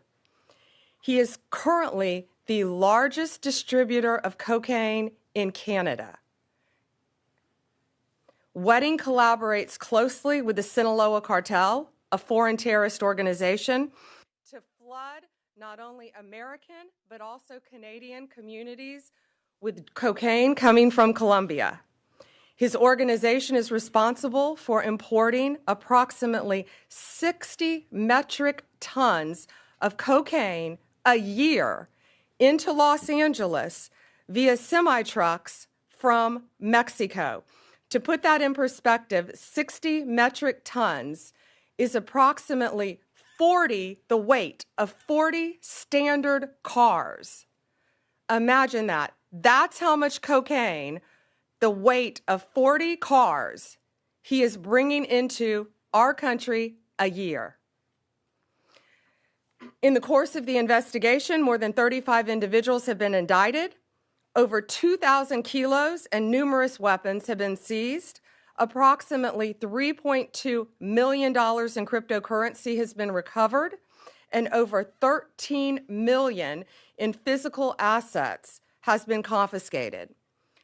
Wedding is also accused of murdering a federal witness after he was indicted in 2024. He used a Canadian website called The Dirty News to post photographs of the witness and his wife in order to locate him, which ultimately succeeded. The witness was gunned down in a restaurant in Medellin before he could testify against Wedding. Today, we're unsealing a new indictment, charging Wedding with 2 additional counts of witness tampering and intimidation, murder, money laundering, and drug trafficking. The website that was used to hunt down this witness and his wife, that has since been removed. That has been deleted. Protecting federal witnesses from retaliation is core to the department's mission. It's about individual safety, but more, it's about protecting the rule of law itself. The new indictment also includes several other individuals involved in the murder of the witness and other crimes in connection with this criminal enterprise. You're going to be hearing more about that from the people behind me. We're working very closely with our partners at the State Department and the Department of Treasury.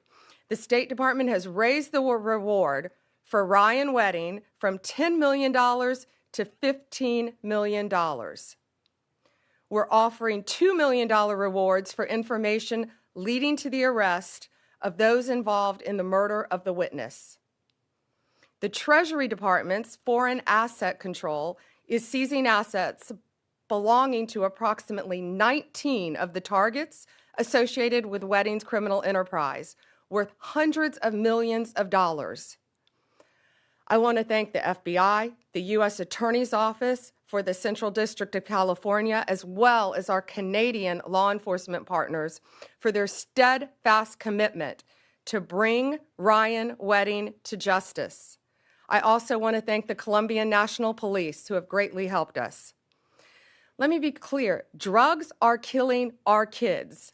Whether you are a street-level drug dealer, a common street-level drug dealer, or an international drug kingpin, we are coming for you, we will find you, and you will be accountable and held to justice for your crimes. It's killing our kids, it's killing our friends, it's killing our relatives, and this guy is responsible for a tremendous amount of that horror. President Trump gave us one mission: make America safe again. And we will not sit idly by and let these drug dealers continue to do business, run roughshod on our neighborhoods, and put the American people and our Canadian people in harm's way. To the American people, the Justice Department will use every tool available to catch these monsters. Thank you to all of our partners in this fight. From day one, Ryan Wedding has been on the top of Director Patel's radar to get him. We have talked about him constantly, and I'd now like to introduce Director Patel, who has done a tremendous job in his efforts to catch these monsters. Director Patel. Thank you, General. As the Attorney General stated, our mission since the Attorney General and the Deputy Attorney General and this tremendous team was assembled by President Trump is to safeguard American lives.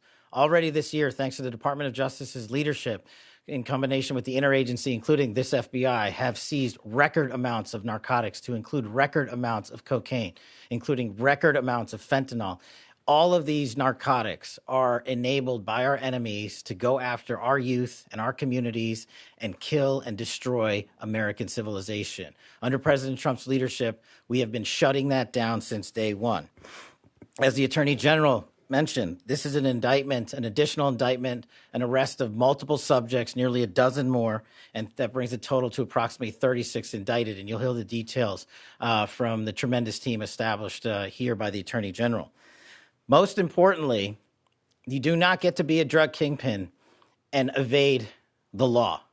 Make no mistake about it. Ryan Wedding is a modern-day iteration of Pablo Escobar. He's a modern-day iteration of El Chapo Guzman. This Justice Department and this FBI will work with our Canadian counterparts and the government officials across the world to bring him to justice. He is responsible for engineering a narco-trafficking and narco-terrorism program that we have not seen in a long time. He will not evade justice. We are here today because this Department of Justice, behind Attorney General's brilliant leadership and the Deputy Attorney General, have made it clear to the American people with the indictments they have brought that law enforcement and agencies like this FBI will lead the effort to go out there and make sure these animals are brought to justice. And that's exactly what we will do. This step, this interagency step, is a huge, huge step towards obtaining justice for so many American lives lost and so many American lives saved. Thanks to the courageous efforts of law enforcement. This is what a great team looks like, working together for the American people under the motto that President Trump set forth to make America safe again. It's incredibly humbling for this FBI to be a part of it and to lead out the efforts on Ryan Wedding. And for those of you out there that have any information on Ryan Wedding, now is the time to speak up. Now is the time to help us. This FBI has always engaged the public around the world for their assistance in bringing some of the world's most dangerous criminals and terrorists to justice. And we are doing so again today. He will not evade justice. He will not evade our capture. He will not evade arrest, and he will not evade prosecution. Because of the Attorney General's leadership here today, we are taking a huge, huge step in that direction. And I'm honored to be a part of this FBI and leading its men and women in law enforcement on a daily basis.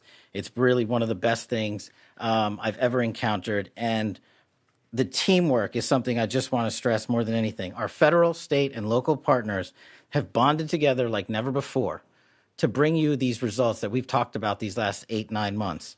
And today is just yet another example of a historic achievement for the Trump administration in safeguarding American lives. And with that, I'd like to turn it over to the Assistant Director in charge of our Los Angeles field office, Akil Davis, for some more details about the FBI's work. Thank you. Good morning. My name is Akil Davis, Assistant Director in charge of the FBI's Los Angeles Division. Today we are here to highlight the success of the FBI's Homeland Security Task Force in which this operation fell under. Our Homeland Security Task Force is made up of several federal agencies along with state and local counterparts. We work closely with RCMP, as you're going to hear from later, to target the Ryan Wedding drug trafficking organization. Make no mistake, Ryan Wedding is extremely dangerous. He's extremely violent, and he's extremely wealthy.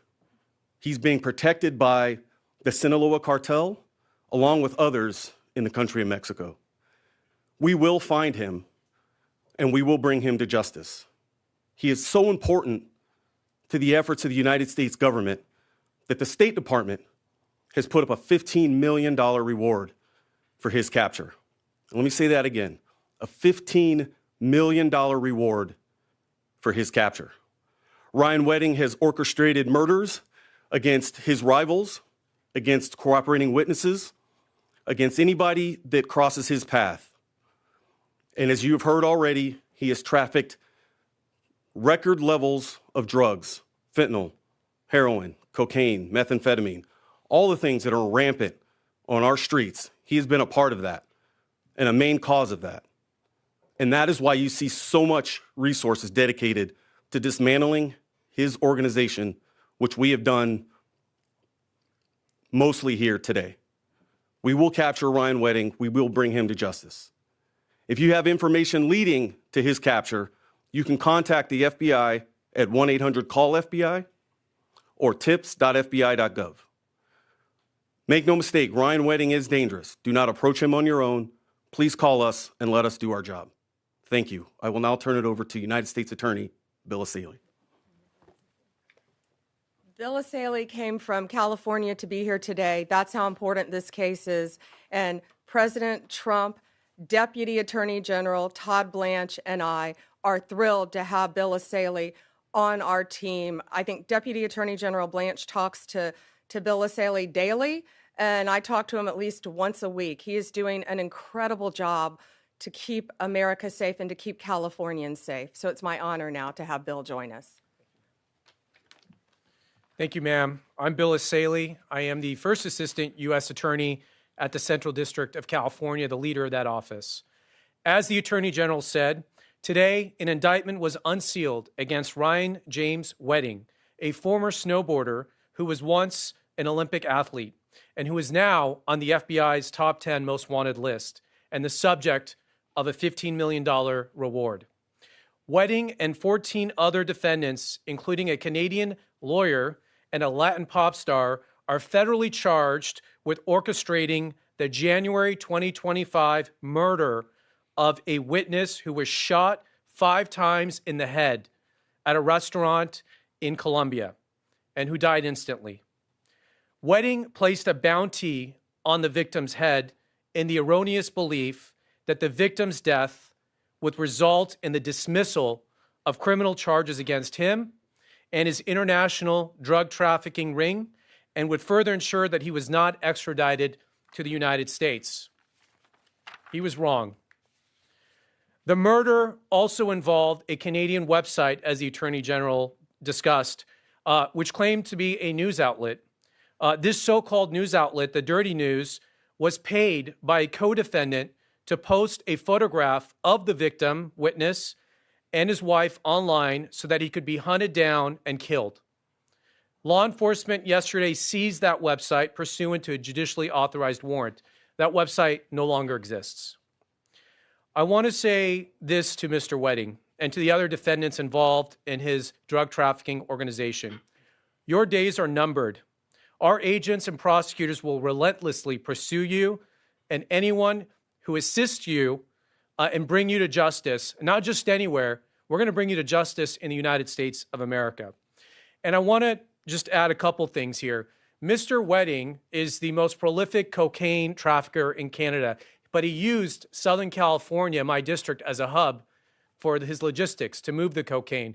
The reason he selected California is because of California's weak laws on crime. They knew if they were popped with cocaine in California, they probably wouldn't get much of a sentence. But they made one big miscalculation. They didn't think about us, the U.S. Department of Justice, Attorney General Bondi, and what this administration would do to individuals like him who use the United States to traffic their drugs. And he will be brought to justice. I'm confident of that. I want to note the lawyer that we arrested yesterday. We arrested 12 people yesterday in an international takedown. You're going to hear more about that. One of which is this lawyer in Canada. His lawyer advised them to kill this witness. His lawyer told him if you kill this witness, the case would be dismissed. That lawyer is now in custody, and he'll be extradited and brought to justice here in the United States. So all this to say, it doesn't matter who you are or where you are. When the United States government and this Department of Justice decides we're going after someone, we're going to get you. America always gets its guy. And let me tell you this as well. Not only do we have a mandate from the Attorney General and as the Attorney General and the FBI Director said, to make America safe again by the President, through this operation today, we're making North America safe again. And with that, I'll turn it over to Chris Landberg, Senior Bureau Official at the Department of State. Great, thank you. Good morning. So I'm Chris Landberg, head of the International Narcotics and Law Enforcement Bureau at the Department of State. I want to thank the Attorney General for hosting us today for this important event. So today, the Department of State, as you've heard, is continuing to fulfill one of President Trump's first promises when he took office, to stop the brutal criminals who are trafficking deadly drugs into our country. In coordination with the FBI and our partners in Mexico and Canada, the Department of State is increasing our reward offer, as you have heard, to up to $15 million for information leading to the arrest and or conviction of Ryan James Wedding. This is a $5 million increase from our previous reward offer. Wedding abandoned an Olympic-level athletic path for depraved violence and cocaine trafficking. He worked closely with the foreign terrorist organization Sinaloa Cartel, as you've heard, to traffic bulk quantities of cocaine from South America to the United States and Canada. As you have also heard, his heinous crimes did not end there. In January 2025, Wedding allegedly ordered the murder of a U.S. federal witness in Medellin, Colombia. In addition to our focus on taking down Wedding, we are offering rewards up to $2 million each for information leading to the unknown assassins responsible for that January 2025 murder. We hope the public will recognize these criminals from surveillance photographs taken the day of the assassination in Medellin and will come forward to identify them. These brazen, illegal activities will be stopped, and the State Department will continue to apply all its tools, including rewards programs, to pursue violent criminals, drug traffickers, and those who assist narco-terrorist organizations. We will continue to build a stronger, safer, and more prosperous hemisphere in the Americas by ensuring that no one, not even former Olympians, is above the law. Thank you very much. And now I'd like to introduce John Hurley, Undersecretary for Terrorism and Financial Intelligence at the Department of Treasury. Good morning, everyone. Thank you, Attorney General Bondi, for all the work you do to keep our communities safe. Today, we're leveraging Treasury's longstanding counter-narcotics tools alongside law enforcement and international partners for maximum effect. Under President Trump's leadership, alongside these partners, Treasury is targeting one of the FBI's 10 most wanted fugitives, Ryan Wedding. This action is part of a broader administration effort to stop the flow of deadly narcotics into the United States, a crisis that has taken far too many American lives. Ryan Wedding is responsible for moving, as the Attorney General said, multi-ton quantities of cocaine through Colombia and Mexico for distribution in the United States and Canada. He's also believed to have ordered dozens of murders around the world. Wedding operates through a complex web of individuals and companies to launder his drug proceeds, using everything from front businesses to luxury cars to cryptocurrency. Today, Treasury's Office of Foreign Asset Control imposed financial sanctions on Wedding and his network. These targets span the globe and have enabled his criminal enterprise by laundering money, providing protection and intelligence, assisting in murders, and even training hitmen.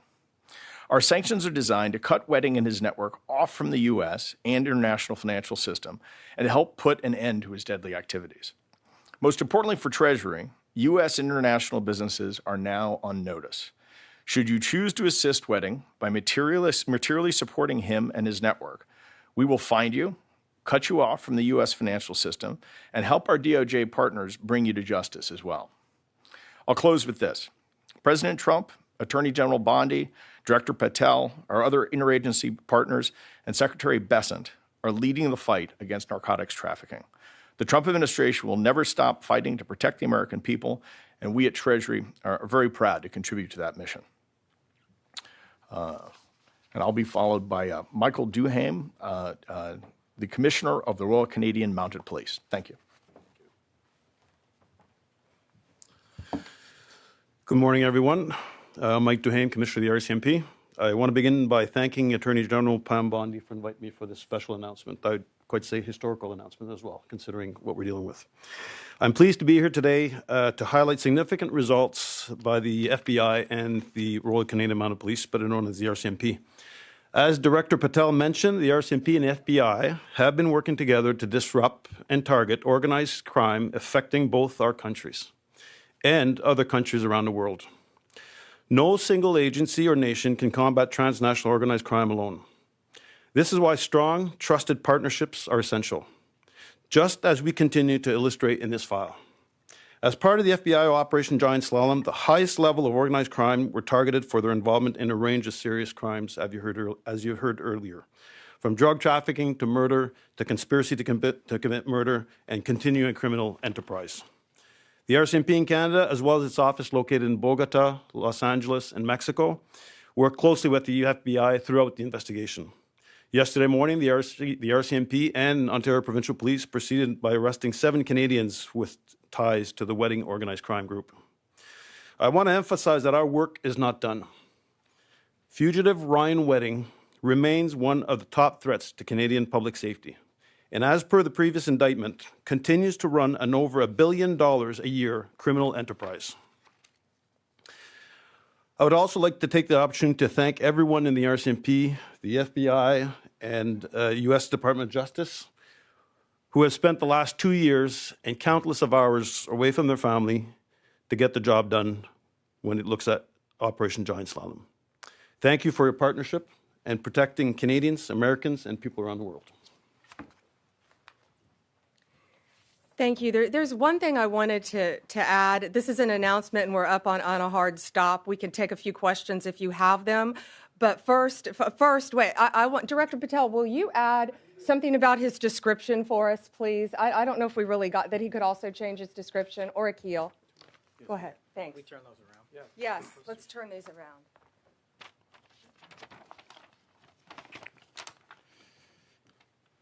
Ryan Wedding is approximately 6'4" and 230 to 250 pounds.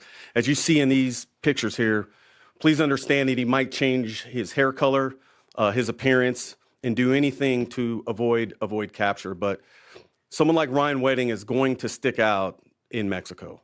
And that is why we're soliciting the public's help to try to identify, locate him, and arrest him. Again, there's a $15 million reward for information leading to his arrest and capture. Thank you. Questions? General Bondi, on topic first, it was mentioned that the Sinaloa cartel is helping to protect him. Are Mexican authorities cooperating with the U.S. in helping to secure his arrest? And I also have an off topic as well. Yes. It's a short answer. Do you want to add something, Akil? Sure. We are working with our legal attaché office housed at the embassy in Mexico City to try to locate and arrest Wedding. Again, due to significant protection by the Sinaloa cartel and others, that has been difficult. And that's why it's so important that you get his picture out there. He could change his hair color. He could change his appearance. You know, he's got some powerful people protecting him. But this is $1 billion a year of drugs that he is charged with being responsible for. $1 billion. Go ahead, now, off topic. On the Epstein files, does the new investigation by the Southern District of New York U.S. Attorney prevent the department from releasing all of the remaining files? So we have released over 33,000 Epstein documents to the Hill, and we'll continue to follow the law and to have maximum transparency. Also, we will always encourage all victims to come forward. What are the next steps, Madam Attorney General, for the DOJ regarding what we assume President Trump will sign into law with the Epstein files? Is this going to be on the Justice Department website? What are you doing here over the next 30 days as we understand it? We will continue to follow the law with maximum transparency while protecting victims. When you say follow the law, Madam Attorney General, do you mean that you will provide all the files by 30 days?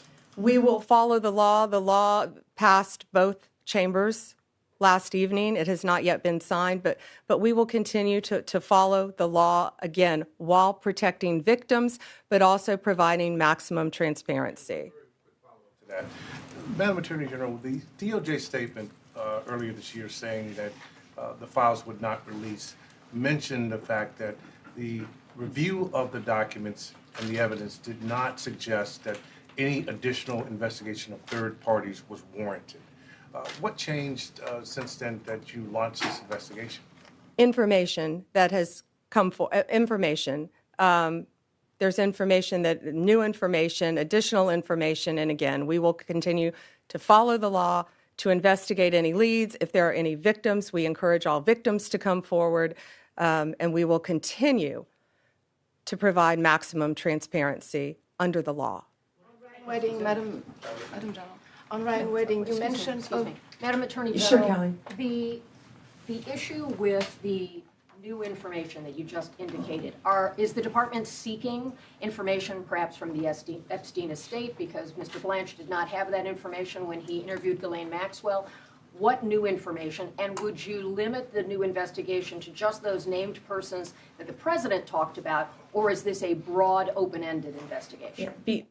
I would refer to the Deputy Attorney General's post that he put out on X, and we're not going to say anything else on that because now it is a pending investigation in the Southern District of New York. But you're on point. Hard stop. One more question? Sure. President Trump has previously said that he may consider authorizing military strikes within Mexico to go after cartels. Given the importance of this case, I'm wondering if the DOD has been engaged on the search for Ryan. Yeah, we're not going to discuss anything with the Department of War right now, but right now I will tell you it is the Treasury Department, the State Department, our office, the FBI, working with Canadian authorities and working with the Mexican authorities hand in hand. And that includes the Mexican military. You had one more on wedding? Yes, please. Sure. CBC, you mentioned a Canadian lawyer, if you can tell us more about it, the extradition of a Canadian lawyer. And also a question for Commissioner Michael Duhem on 7 other individuals who are linked to Ryan Wedding. If we can tell us on the extradition, what are the next steps?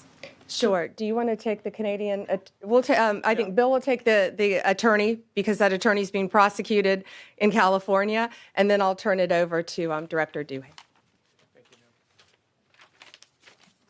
Yeah, the attorney, he's named in the indictment that was unsealed today. His name is Deepak Pardkar, Paradkar. He is a lawyer. I'll have the Canadian police commissioner provide more details. He was one of the people arrested yesterday. I understand he initially refused to come out of his home. He put up a little bit of resistance, but he was eventually taken into custody. It was very important for us to get him because when you have people who are officers of the court, who are lawyers, we take oaths to protect the public and defend the law. And when you have lawyers who are assisting international drug trafficking players on how to evade law enforcement and to murder witnesses, we can't have that stand. So it was very important to us that the lawyer be charged and the lawyer be brought to justice. I'll have the commissioner speak about the extradition process. There are about, I believe, 7 individuals that were arrested in Canada. We are still looking for one more individual in Canada, and they will all be extradited here to the U.S., where they will be brought to the Central District of California, and they will be charged and tried here in our court system. So I'll let the commissioner speak more about the arrests and the extradition process. So thank you. I think he's covered quite a bit there with regards to the next steps. And the idea is yesterday we engaged in an operation following information that we received and arrest 7 out of 8 Canadians. All of them are currently locked up, waiting the extradition process. So they'll have a fair process in front of a judge, and then our Department of Justice will communicate with the justice here, and then we'll go through the steps of the extradition. But the premise is everybody will be charged in the United States. So, and you had something about 7. Is it something else? You know more about those 7 Canadians. Well, the 7 Canadians were arrested in the province of Quebec, some in Ontario, some in Alberta. We still have eyes on another person. But they are being charged conspiracy to commit murder, trafficking, as I listed earlier, conspiracy, drug trafficking, and murder as well. And the timeline of the extradition? Well, that's before the courts, and I don't control that, unfortunately, because it happened tomorrow if it's just to me. Any chance you can say that in French very quickly? Très rapidement, oui, 7 individus ont été arrêtés, 7 sur 8 ont été arrêtés au Canada. Dans la province de Québec, dans la province d'Ontario, ainsi qu'en Alberta, nous sommes à la recherche d'une dernière personne. Les gens sont arrêtés, les 7 sont arrêtés, sont en prison présentement et attendent le processus d'extradition pour les ramener ici à faire face à la justice américaine. Merci. Thank you all. Thank you. Thank you. Do you want to take a... Yeah, go ahead. What was the question? The Attorney General has previously said that she would refuse to release any information that would re-victimize victims, and I'm just wondering whether that stands, after the passage of this law. Well, the law isn't signed into law yet, and of course we're going to protect victims, and the law as written allows us to do that. You know, the law has carve-outs to protect victims and to protect information surrounding victims, which is what we do not only in this case but in every case. So it's a fair question, but neither the House nor the Senate's version, the same version, suggested otherwise. So thank you all.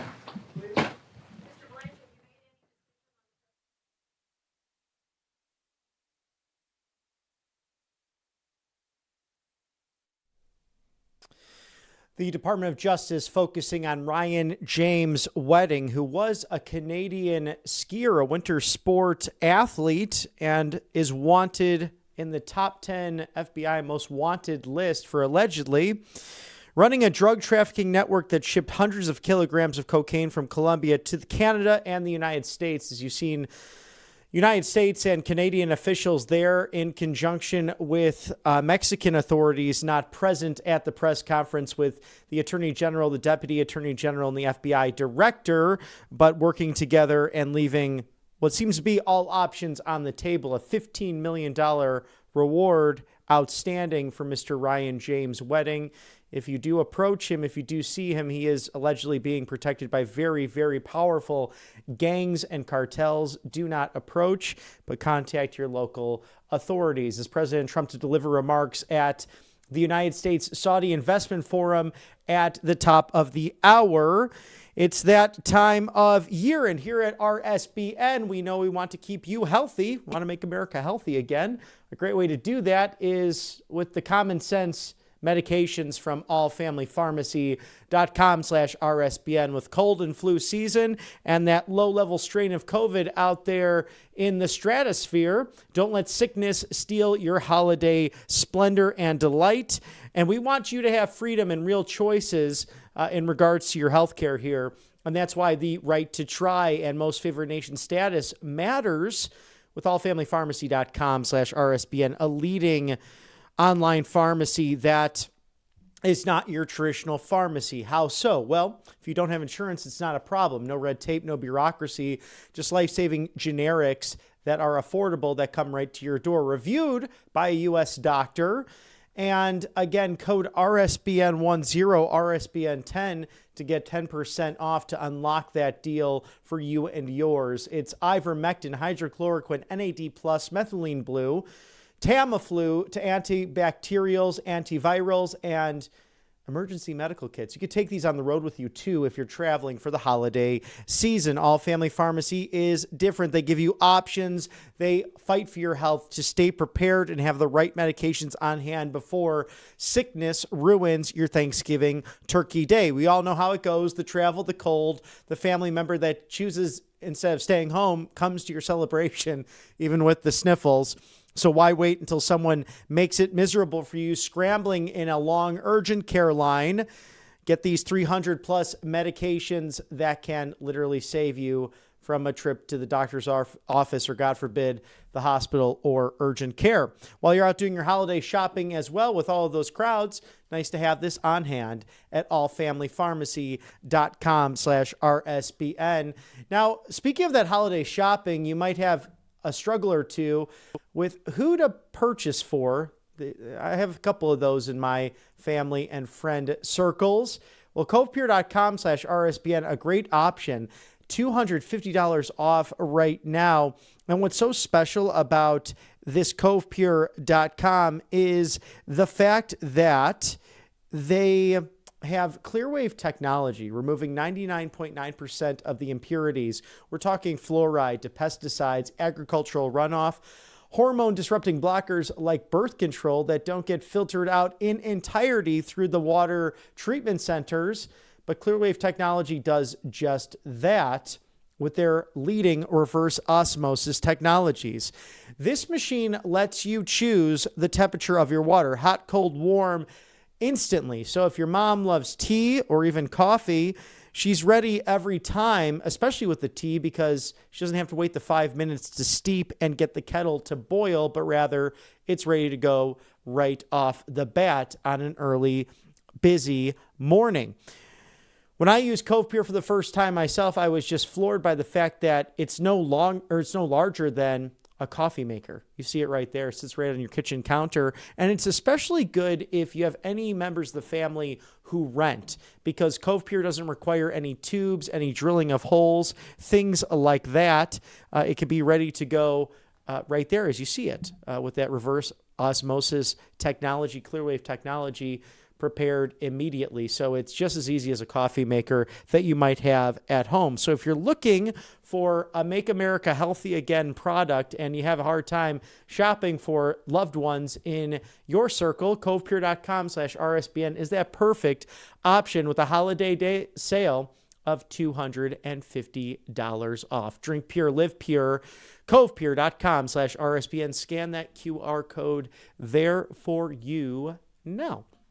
Thank you to Tax Network USA, tnusa.com/RSBN. Settle those back taxes today. Protect yourself from the IRS. Call today. Do not delay, whether it's the April 15th, the October 15th deadlines, and for whatever reason, life got busy, you started a new business, you're left with bills, and you just don't know where to turn. This is the best company that can negotiate on your behalf. tnusa.com/RSBN, 800-357-1415. Protect yourself from the IRS. Settle those back taxes now. Visit tnusa.com. Thank you for sponsoring us on the right side of history. As 10 minutes from now, President Trump to deliver remarks at the U.S.-Saudi Investment Forum. So we look forward to that, as he had quite a morning, quite a day yesterday with the Crown Prince and Prime Minister of the Kingdom, Mr. Mohammed Al Salman, who is just smiles around Mr. President Donald Trump. And in case you missed it, cut number 10, Mr. Producer, some of those opening remarks from prior to the press gaggle, the bilateral meeting between the Crown Prince and the President in the Oval Office yesterday. We have a extremely respected man in the Oval Office today, and a friend of mine for a long time, a very good friend of mine. And I'm very proud of the job he's done. What he's done is incredible in terms of human rights and everything else. And he's the Crown Prince, the future king, and I just want to pay my greatest respect to your father, the king, who is an amazing man. I met him early on. He greeted me at the airport at an age that was pretty high up there, and it was about 117 degrees, and he was standing on the red carpet as I came out of the plane. And he's amazing. And when I met his brilliant son, it was at the Oval Office. Shortly thereafter, you came in representing the country, and I called the father. I said, "This guy is fantastic." And I don't know if that helped you or hurt you, but obviously it couldn't have hurt too much, because here you are, right? But we had a great meeting, and the office has changed quite a bit. And we inherited a mess. You actually told me you thought the country was in big trouble. I'm not going to use the exact word that you use. I refuse to say that you thought our country was dead a year and a half, 2 years ago. But our country was in trouble, and now we have the hottest country in the world. You said that also. And we do. We have the United States is right now the hottest country in the world. And between the tariffs and the election, November 5th election, we've done things that nobody can believe. $21 trillion will be the amount invested in the United States or committed to invest in 1 year. So I'm here 9 months. We're up to almost $18 trillion. Biden, as an example, the Biden administration, if you call it that, it's not, to me, it was the Biden lack of administration. They were less than $1 trillion for 4 years. We're going to be $21 trillion for 1 year. I think that's hard to believe. The biggest in history was a certain country, $3 trillion. We're going to be $21 trillion. On top of that, prices are coming down. We inherited a mess with high prices, the worst inflation in the history of our country. We had inflation that was a single 4 years, the worst inflation in the history of the United States. Gas prices through the roof. And that's after destroying our petroleum reserve, which was meant for wars and big emergencies, not to try and win an election. They opened up the reserve so that people get $3 less in gasoline, and it didn't work. They got about 3 cents less, because as big as those reserves are, they're peanuts when you're talking about that kind of traffic. And we're rebuilding the reserves. We're doing all of this, and we've done a job. We're also bringing down prices very substantially, and we've already brought them down very, very substantially. Gasoline is way down. I think you'll be seeing $2 gasoline but we're now at 250, 245. Some are lower than that. It was $4.50, $5, $6, $3.50, $3.75. Under Biden, all different numbers, but way high. And we have energy way down. But the biggest thing to me, because I know what it means in jobs, is the fact that we're at over $17 trillion, Scott, and we expect to be around $20, $21 trillion in 1 year. And that's many times bigger than in history. The highest number was $3 trillion. And we're going to be at 21 trillion. That means new plants, new AI, new auto plants. We have auto plants coming in from Canada, from Mexico, from Germany, from Japan. Toyota just agreed to invest $10 billion on new auto plants, all American workers. We've never been in a position like this. You can go back to the beginning. Our country has never been in a position like this. And it really is because of the fact that we use tariffs to bring all this money in. And you're going to see the results in a year when these plants start to open up. We have more plants under construction now than at any time in the history of our country. And these are big plants. These are the biggest plants anywhere in the world. And I want to thank you because you've agreed to invest $600 billion into the United States. And because he's my friend, he might make it $1 trillion, but I'm going to have to work on him. But it's 600. We can count on 600 billion, but that number could go up a little bit higher, yes, or I don't know. We'll see. But we appreciate it very much. So Saudi is going to be investing at least $600 billion, and that means investments in plants, in companies, money on Wall Street, and what it really means for everybody that really counts is jobs, a lot of jobs. We have a lot of jobs. So I just want to thank you. We've been really good friends for a long period of time. We've always been on the same side of every issue. I think we've done a great job in wiping out the nuclear capacity of Iran. Nobody else could have done that. No other president would have done it. We had the pilots in the Oval Office right here. We were celebrating a very successful attack. So I had them in with that beautiful B-2 bomber that's over there. And they said, sir, for 22 years, we practiced this attack. Our predecessors, these were very young guys, so 22 years, they said our predecessors and us practiced the attack on Iran, but no president ever gave us the go-ahead. 3 times a year they went out and they practiced the attack.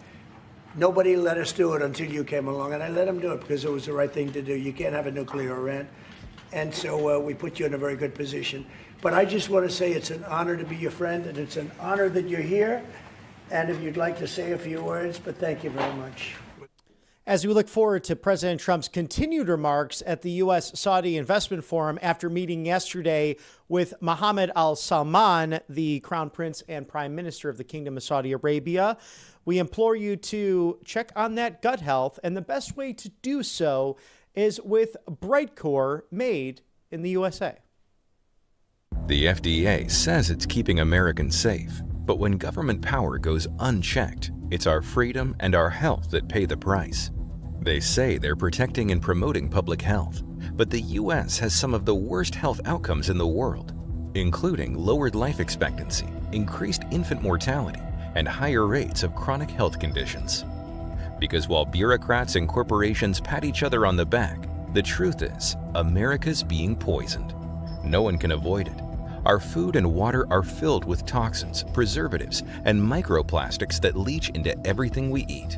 From plastic cutting boards and nonstick pans to healthy produce sprayed with sludge, Americans are unknowingly exposed to hazards every day. One study showed the average person has the equivalent of a plastic spoon in their brain. Another study showed that 88% of food and water samples tested contain significant amounts of microplastics. Once these microplastics enter your body, they don't pass through harmlessly. They trigger constant inflammation and disrupt your biome, which devastates your immune system and your body's natural ability to defend itself. They carry toxic additives and heavy metals that leach into your bloodstream, disrupting your hormones, damaging DNA, and accelerating aging from the inside out. Doctors are finding links between microplastic exposure and infertility, heart disease, autoimmune disorders, and early cognitive decline. And the truth is, your body can't get rid of them. Recently, Researchers studying traditional Korean kimchi discovered something incredible. A probiotic strain called Bacillus pumilis, found only in kimchi, can actually degrade BPA. In the lab, these bacteria were shown to break down BPA into harmless components, literally digesting one of the most persistent plastic toxins known to science. And the source? Kimchi, a food that's been part of human diets for over 2,000 years, full of wisdom and fermentation. It's proof that sometimes the answers to modern problems aren't found in more chemicals or pills, but in the power of nature itself. Kimchi is one of the world's most powerful superfoods, but daily consumption is key to yielding its health benefits. That's why Brightcore created Kimchi One, to give you all the benefits of premium fermented kimchi in a convenient capsule form. No mess, no taste, no hassle. Each capsule delivers over 900 probiotic strains, live enzymes, and antioxidants that help restore balance in your gut and health to the rest of your body. People are seeing improvements in digestion, energy, even cardiovascular and brain health. Studies show that kimchi reduces body fat by over 31%, promotes smaller waistlines, and lowers BMI. Kimchi One is all natural, non-GMO, dairy-free, gluten-free, soy-free, and 100% made in the USA, so just about anyone can take it. Store-bought kimchi tends to be high in sodium, as where Kimchi One contains virtually no sodium. In a world full of plastic, give your body the protection it needs. Use code RSBN for 25% off your order of this life-saving supplement. mybrightcore.com/RSBN. Scan the QR code there now and up to 50% off plus free shipping when you call, only when you call, in fact. 888-722-0936. Again, 50% off and free shipping. Call today. Do not delay. It is Brightcore's Kimchi One, their premier supplement, all made in the good old US of A. 888-722-0936. If for some reason you cannot call, 25% off with code RSBN.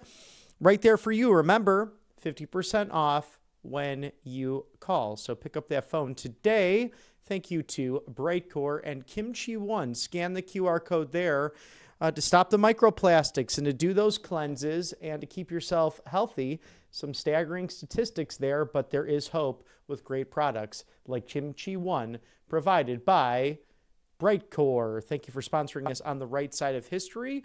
And there now a live look of the United States Saudi Investment Forum. Yesterday, the masterclass Art of the Deal in action in the Oval Office.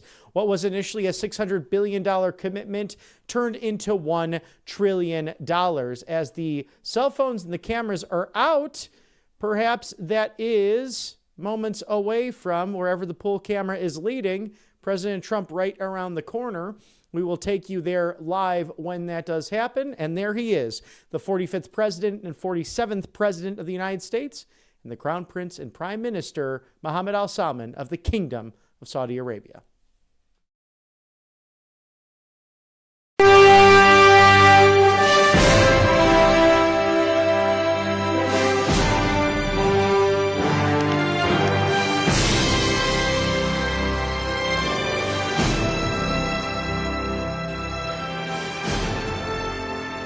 Your Royal Highness, we now invite you to deliver your remarks. The floor is yours. سمو سيدي الكلمة لك.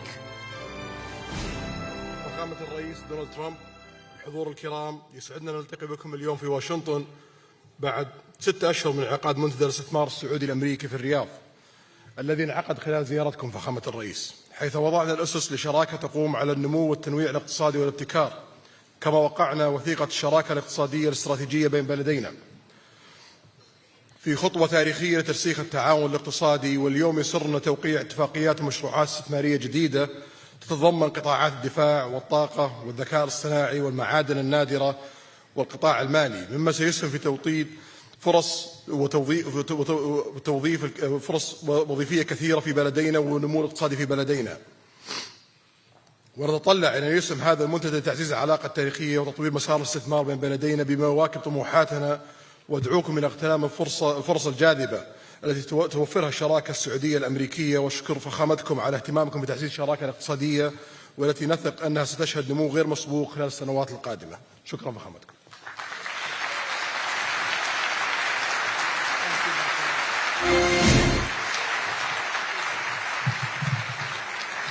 Well, thank you very much. And it's great to be here today at the U.S.-Saudi Investment Forum. Great group of people. The biggest, you got the biggest in the room. But some of the most talented, maybe most importantly, the word talent, successful and innovative business leaders anywhere on the planet. Whether you have come from near or far, we're delighted to have you invest right here in the hottest country anywhere in the world. Every leader is saying the United States, we're the hottest country in the world. We're going to keep it that way, too. But this has been, according to those that seem to say it, and I will say it, I would never say a thing like that because I want to be very modest. I always want to be modest as I can. They say this has been the best 9 months that any president has ever had. I'd say that's pretty good, right? But we've had a great 9 months. Now we have to do it more than a few more times. We just have to keep it going. We'll keep it going. I want to thank my friend, a great gentleman, Crown Prince Mohammed of Saudi Arabia, for his bold leadership and deep commitment to the ties between our two countries. Thank you. Thank you. Great gentleman. Yesterday we had a phenomenal visit at the White House celebrating the 80-year bond between the United States and Saudi Arabia. We ended with an unbelievable show last night in a room that was far too small, but the next time you're here, you'll have a much bigger room. It's going to be much bigger. I made more enemies last night by we had 119 people. That was a record for the room. So they've wanted for 150 years. They've been clamoring for a ballroom at the White House, and we're giving them one. We're giving them one plus, and it'll be something. But you'll be here. You'll be among the first, if not the first, if you'd like. You know, we'll work it out. But you had a lot of people that wanted to be there. They really would have witnessed something that was really incredible. The entertainment last night was incredible, including our great opera singer, but including the military. The talent and the military musically is also incredible. So it was great to be with you last night. I think it was something to behold. We officially designated the kingdom yesterday as the major non-NATO ally. That's a big deal. That's actually a very big deal.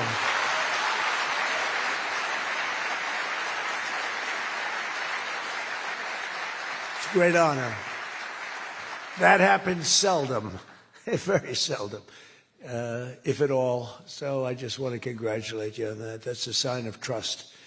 We signed a historic strategic defense agreement yesterday also, and that's something that is likewise very rare, and it's a very honored company that you're in. And we're going to be selling Saudi Arabia some of the greatest military equipment ever built. We build the best military equipment in the world by far. That's why we do the most business, including nearly 300 American-made tanks is what you're buying, among many other things, the airplanes, and we're working on getting that approved very quickly. It's already approved, but don't worry.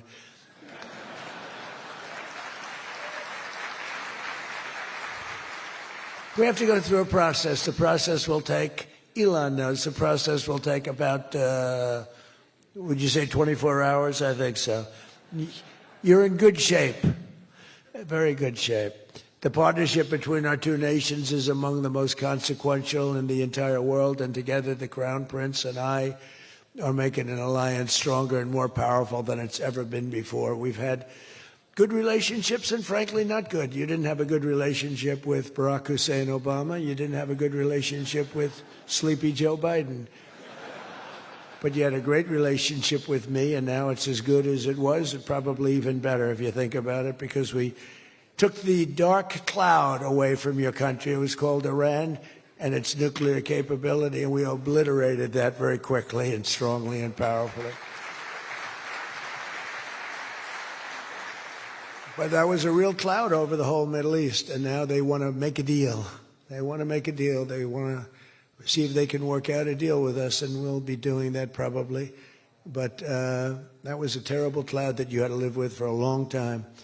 22 years they were thinking about doing that, the B-2s. That was even before the B-2s. Those B-2s, what machines they were, they flew in, they were undetectable, and they dropped their payload, and every single bomb hit its exact mark, which was a shaft going deep into the mountain.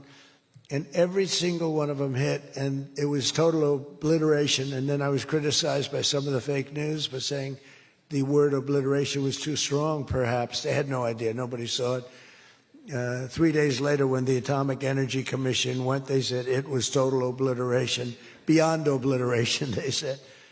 But they want to make a deal. We'll see what happens. This week, our countries also signed groundbreaking agreements on civil nuclear energy, critical minerals, and artificial intelligence. And I want to congratulate a lot of the great American leaders, business leaders that are in the room. And you'll do a great job for Saudi Arabia and for a lot of other people in the room that are buying your product, taking your product, and using your product. All of that is in addition to the $600 billion investment in the United States that Saudi Arabia announced during my unforgettable visit there last spring. Well, I said, could you try and get that up to $1 trillion? And yesterday, the Crown Prince announced that the number that they'll be investing in the United States is $1 trillion. So that's really an honor.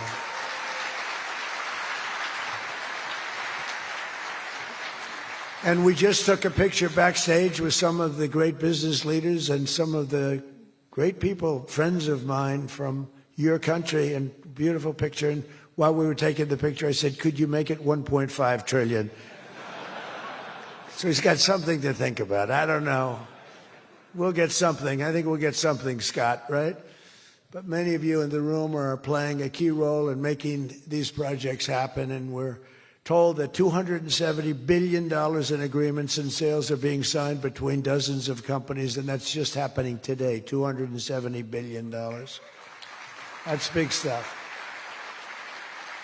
So on behalf of the thousands of American workers who I care about most, I want to thank you for bringing all those jobs and all those great opportunities to America and bringing great wealth to America. We've become a very wealthy country. We have a couple of little things. We're waiting for a decision. We hope that's going to be good, but if it's not, we always find ways, we find ways, but we've done things that nobody thought were possible, and we're taking in trillions and trillions of dollars. Tariffs have been, frankly, the best thing that's ever happened to our country. They've always been used against us, and we never had people that were smart enough to use them in the opposite direction.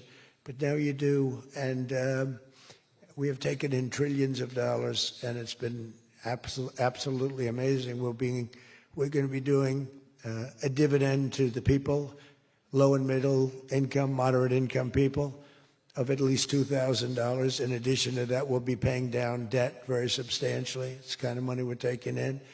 And really, countries that took advantage of us are no longer taking advantage of us. Friends, some of our friends treated us far worse than our enemies on trade anyway, and we've got that all straightened out. And everybody's happy. They respect us again. It's like one of those things. I think they like us better, and they actually respect us, and it works out much better for us, too. But I especially want to thank our numerous Saudi friends here today, including the ambassador to the United States, a friend of mine, Princess Rima. Thank you very much. Great job. Great representative you have. You sent a good representative. And many distinguished ministers and members of the cabinet, governor of the Public Investment Fund. Where's Yasser? Yasser's here someplace. Sometimes I see him dressed both ways. I don't know. It's cooler that way. I'd dress that way if I could. Yasser's terrific. He's a terrific man, actually. So thank you very much, Yasser. And Secretary Scott Bessent, who's been fantastic. Where's Scott? We're thinking about him for the Fed, but he wants no part of it. He likes being Secretary of the Treasury. I think we'll leave him. So let's cross your name off, right, officially, right? Remember, you said that. I love the Fed job. To me, it's the easiest job in the world.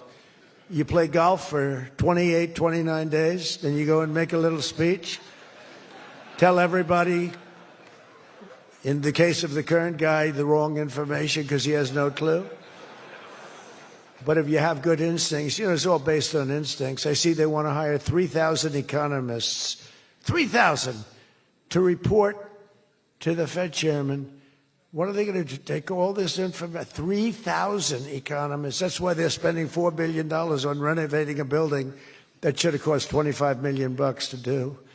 They should have spent $25 million. They're building a basement into the Potomac River. I could have told them that's very tough to do and it doesn't work and it's very expensive. But they're up to $4 billion headed by this clown. But we have 3,000, think of it. They want to hire 3,000 economists. So they took a poll and they interviewed 71 people. And of the 71 people, 2 people got it right. 2 people. One was a great economist whose name I won't tell you because I don't like him personally. Good. And the other one that got it the most right was a man named President Donald J. Trump. Do you believe it? Everyone else was wrong. And I didn't have an economist. Well, I had Scott. But we got it right, didn't we? Huh? We got everything right. Doug Burgum, where's Doug? Will you please drill a little bit faster? Between him and I'll tell you, you and Chris was great on television, and he's setting records. They're setting records, but I'll never be satisfied. Drill, we got elected. Drill we must, I called it. Drill, baby, drill. Con Edison, a great utility from New York many years ago, they used to have it said, drill we must and dig we must. So when they were digging in a road, they'd have a sign, dig we must. Well, now we're putting those utilities to shame because I'm allowing all of those AI plants that are being built to build their own electric generating force, and they're building them like nobody's ever seen, and they're coming up with ideas and new contraptions like nobody's ever seen. And this way they can't blame me for not producing electric. I said, you produce it yourself. And actually they didn't believe I was saying that because nobody ever thought of a thing like that. They're building a massive plant. They were going to hook it up to a 200-year-old grid. And that wasn't going to work because there's no way of doing that. No way we could have done that. And I had the idea. This was my idea, approved by a couple of people. I said, why wouldn't that happen? They're building a plant for $50 billion. If you build a shopping center for $50 million, it's okay. It's not a bad shopping center. $500 million, you're talking about top of the line. $50 billion. So when it was first explained they're spending $50 billion, I said, no, you mean 50 million. No, sir, we mean 50 billion. And then I saw some of them that were the size of Manhattan. I said, they did mean 50 billion. And I said, well, what you're going to do is with that, how would you like to build your own electric generating plant? And they looked at me like I was crazy because something like that, they really didn't understand it. The smart guys, they didn't understand it. They said to me at the next meeting, sir, the biggest problem we have will be electricity. I said, you don't understand. I told you last week, you're going to build your own. I'm giving you approval to build your own plant, and you will be approved within a period of 2 to 3 weeks. It used to take 20 years prior to termination. In other words, you would wait 20 years and you wouldn't make it. You'd be voted down 5 to 4. I said, we're getting you approved in a 2-week, 3-week period. In fact, Lee Zeldin, one of the superstars of this administration, I said, Lee, if it's oil and gas, get them approved in 2 weeks. If it's nuclear, add another week. Because some are going nuclear, and they're doing, be careful. They better be careful. But they are going to be careful. They're the greatest people in the world. So now they come back and they actually believed it. And now they're being approved rapidly. And we have things being built, the likes of which nobody's ever seen. We're leading China by a lot in AI. And we're also bringing auto plants in from Canada and from Mexico. They took them, and they're all coming back. They're all coming back because of tariffs. If we didn't have tariffs, I mean, they like the fact that we won the election by a landslide on November 5th. That helped. But they're all coming back, and they're coming back from Germany and Japan. Toyota just announced, as you know, $10 billion worth of new plants. They just announced it last week. I went to various countries, and Japan was one of them. And Toyota's coming in with a $10 billion investment in 4 or 5 plants. Now, we're going to be more advanced than we were. So we led the car industry like 100% 50 years ago. We led the chip industry 30, 40 years ago. We had 100%. Then people came in and started taking it. I don't blame them, Taiwan, etc. They took 100% because we had no president that protected our industry. If we would have said, it's wonderful that you're going to Taiwan, we think it's great, but when you sell your product back into this country, there will be a 250% tariff. Nobody would have left. Nobody would have left. And Intel would have been a giant. Intel would have been, where's Jensen? Intel would have blown, well, he now owns a big chunk of Intel. He's got it figured all different ways. Where are you, Jensen? Stand up. You have done such a good job. And you had a good 2 days, I understand, right? A good 2 days. How's Blackwell doing, okay? Any recent competitors? Anybody going to blow Blackwell away in the next week? They say 10 years. I don't know, maybe 2 years, 3 years. But you will not be stopping there. You'll be going further fast, right? An amazing job you've done. I want to thank Howard Lutnick and Christy Noem for being here. Christy, Howard, good job. Really good job. My daughter Tiffany's here with her great husband, Michael. Thank you very much, Tiffany. Thank you, honey. She was a great student. She went to Georgetown. She was a great, great student, and she finished really right at the top, and we were proud of you. And she was so proud, and her graduation got canceled because of COVID. But I say if her name were something else, they probably wouldn't have canceled it. They didn't like that she did so well in school. They weren't happy about it. I say they canceled your graduation because you were a great student, and they didn't want, but other than that, I have no problems. You see, I don't take anything personally. Anyway, great job. And of course, hundreds of the top minds in technology, finance, and private enterprise from both Saudi Arabia and the United States. But my message to all of the leaders and investors with us today, and they are the best in the world, is very simple. Under the Trump administration, America is back and America is open for business, and America is actually stronger than it's ever been before, ever. We rebuilt the military in my first term. Foolishly, we gave a little bit to Afghanistan, but not very much compared to what we built. But now we're building it at levels that we've never done before. And in addition to that, we're sending a lot out to our allies, and we're making it possible for them to get it. I want those companies to build more plants, to build it faster. We want them to build it faster. The biggest problem we have is we have a backlog because it's so good. Every country wants our missiles, our jets. They want everything we have, and we got to go faster. We just have a new plane, the F-47. It won a very strong competition. It's the newest, and that was won by Boeing. By the way, Boeing is doing an amazing job of coming back. Kelly is doing a great job. They're really moving, and it's really great to see. But they won the competition for the jet fighter, and they say it reaches levels that has never been reached, both in terms of stealth and speed and everything else that they go by. So they're just completing their factory, and they've already started work on the F-47. How did that number get chosen? I don't know, but I didn't pick it. I did not pick it. It was said, sir, we'd like to present you with the F-47. I said, that's an unusual number. How did you pick that number? After 4 years of economic nightmares under the previous regime, Sleepy Joe Biden, he's a sleepy guy, wasn't he? Think he would have been here today? I don't think so. Americans have rejected the failed, and they were really failed, far left models that you were looking at of high taxes and massive spending, soaring costs, crushing regulations, and trillions of dollars in green new scams. Everything was a new scam. Green. Look, I'm all for the environmental, everything. I'm all for climate change. You know, they have a new word, climate change. It used to be global warming.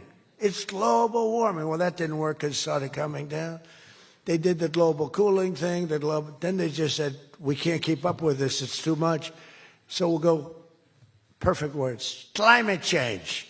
They're covered. If it rains, if it snows, if it's warm, it's climate change is destroying the world. Remember? The world was supposed to have been gone 2 years ago. They gave us 12 years, Howard, to live, right? 12 years. But that was 14 years ago. The world was going to burn up, but it got actually much cooler. They know these people. It's a little conspiracy out there. We have to investigate them immediately. They probably are being investigated. Their policies punished success, rewarded failure, and produced disaster, including the worst inflation in our country's history. We had the worst inflation in history, and now we have a beautiful normal inflation. It's going to come down over the next few months a little bit more, but we have a nice normal inflation. We had the highest inflation in the history of our country. 9 months ago, our country was dead, but now America is the hottest country anywhere in the world. We're the hottest country. I don't care what country you're with. America is the hottest country considered, and we did this in a period of 9 months. We're a little longer than that, but it took me about 2 weeks to get started. We're rewarding those who build and create, invent, and invest in the USA. And you know, our tax, our big, I call it the great big beautiful bill. It's the biggest bill ever passed in the history of Congress. And Scott and I and all of us, we sat down and we said, let's do it, along with the Speaker and John Thune and everybody, said, let's do it all in one bill. And a lot of people were totally, they said, you'll never get it approved. And we didn't have a huge majority. We had a huge presidential win. We won everything. We won all 7 swing states. We won the popular vote by millions. We won everything. But the one thing, we won one, it's called districts. The country has districts. And we won in terms of districts 2,750 to 550. And that's the most, that's why when you see the map of the election, it's the whole country, it's all red. And it's pretty amazing. 2 little blue streaks on the right and on the left, and they're very little and getting smaller. But it's been, you know, it's been pretty amazing. But in 4 long years, Joe Biden secured less than $1 trillion. In 9 short months, I've secured $18 trillion to rebuild our factories, create hundreds of thousands of jobs, and bring back those beautiful words, made in America. So think of that. He did less than $1 trillion in 4 years. And in 9 months, we've done more than $18 trillion, okay? That's called success. And we think that by the end of the first year, it'll be over $20 trillion. So, and thank you very much. You helped with that little boost you gave us, that little increase. We appreciate it so much. We appreciate you. So it's just one example. Under the deals being signed this week, workers at GE Aerospace, I think he's here. Where is he? Stand up. What a job you've done with your new engines. And where are you? You're there. It's not a very good location for you. I thought you have been amazing. Great new engine that's supposed to be more efficient, more powerful, and less costly. That's not a bad combination. But GE Aerospace will soon be delivering dozens of new airplane engines for 787 Dreamliners in Saudi Arabia's commercial fleet. Big order. It was a big order just secured. Every new job and every new factory created by these announcements builds up our middle class and it really strengthens the industrial backbone of America. And, you know, I view it differently. I used to view it as it's great, great, great. The stock goes up. I view it, everything as jobs now because I don't care. I care about jobs. And we have more jobs. It was just announced. We have more jobs right now than we've ever had in the history of our country. Those are big numbers. You know, it's like crazy. It's just a great stat. More jobs today than we've ever had in the history of our country. And we're going to be producing a lot more are coming. In my first term, we built the greatest economy in the history of the world, and now we're do it again. But this is really bigger and better and stronger. The first term, we had what was considered the best economy that any president has ever had. That's nice. and we got hit with COVID, remember? And we did a great job with COVID, but that was a horrible thing for the whole world. The whole world suffered. Your country suffered. Everybody suffered. And despite that, we had the greatest economy. And before that, forget it. We blew it off the charts. I'll never forget, I met with pollsters the day before I got the news about COVID, but I met with 2 pollsters because we were starting to think about the next election. They said, sir, if George Washington and Abraham Lincoln came back from the dead and they aligned and they went for the president, vice president as a combination, you'd be beating them by 25 points. And then the next day I was told that something strange is happening. There's a lot of death being reported in a certain country. I won't tell you which one because that country is well represented here, but you know which one. And thousands and thousands of people are dying. And I said, that's strange. What would that be? And it turned out to be a disaster for the world. There's, nothing has been seen like that since 1917. I always thought that when I heard, pandemic or anything you want to call it, but I always thought that was like an ancient phenomena, that could never happen in modern times, but it did. But we did a great job with all of the things that we did with the vaccines, with the so many of the drugs that we came up with, making you better. Regeneron, as an example. Regeneron was fantastic. I give them great credit for what they did. But we did great, and then we started doing the gowns and the masks and the goggles and the ventilators. We were sending ventilators all over the world. We became the king of ventilators. But what a period of time that was for all of us. But despite that, we had the greatest economy in the history of our we had the greatest economy in the history of the world. And I'll tell you, it was an amazing time. But this looks like it's going to be blowing it away, because when these plants, which are being built now, and many are going to be started very shortly, many, but when they open, we're going to see numbers the likes of which nobody's ever seen before. And, in some cases, you're building extremely complex plants. You're building plants to make computers and to make telephones, to make a lot of different things, missiles. But you're building plants that make things that are very, very detailed, and you have to have great knowledge. And you're coming here and you find, if we don't have people that did that before, we are allowing you, and I may take a little heat. I always take a little heat from my people, the people that love me and the people that I love. They happen to be toward the right of center, toward the right. Sometimes they're way right.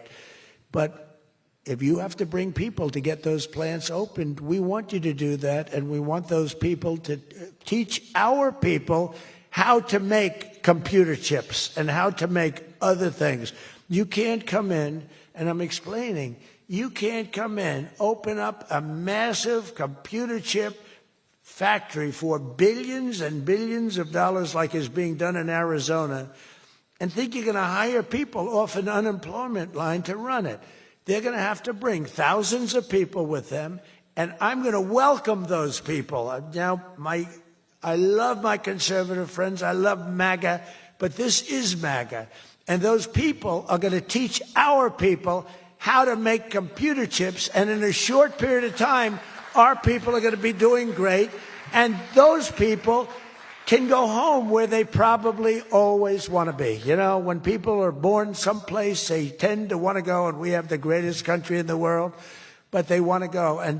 But they're going to do. We had one case in Georgia where a battery factory, batteries are very dangerous to make. They're complex, much more complex than people understand.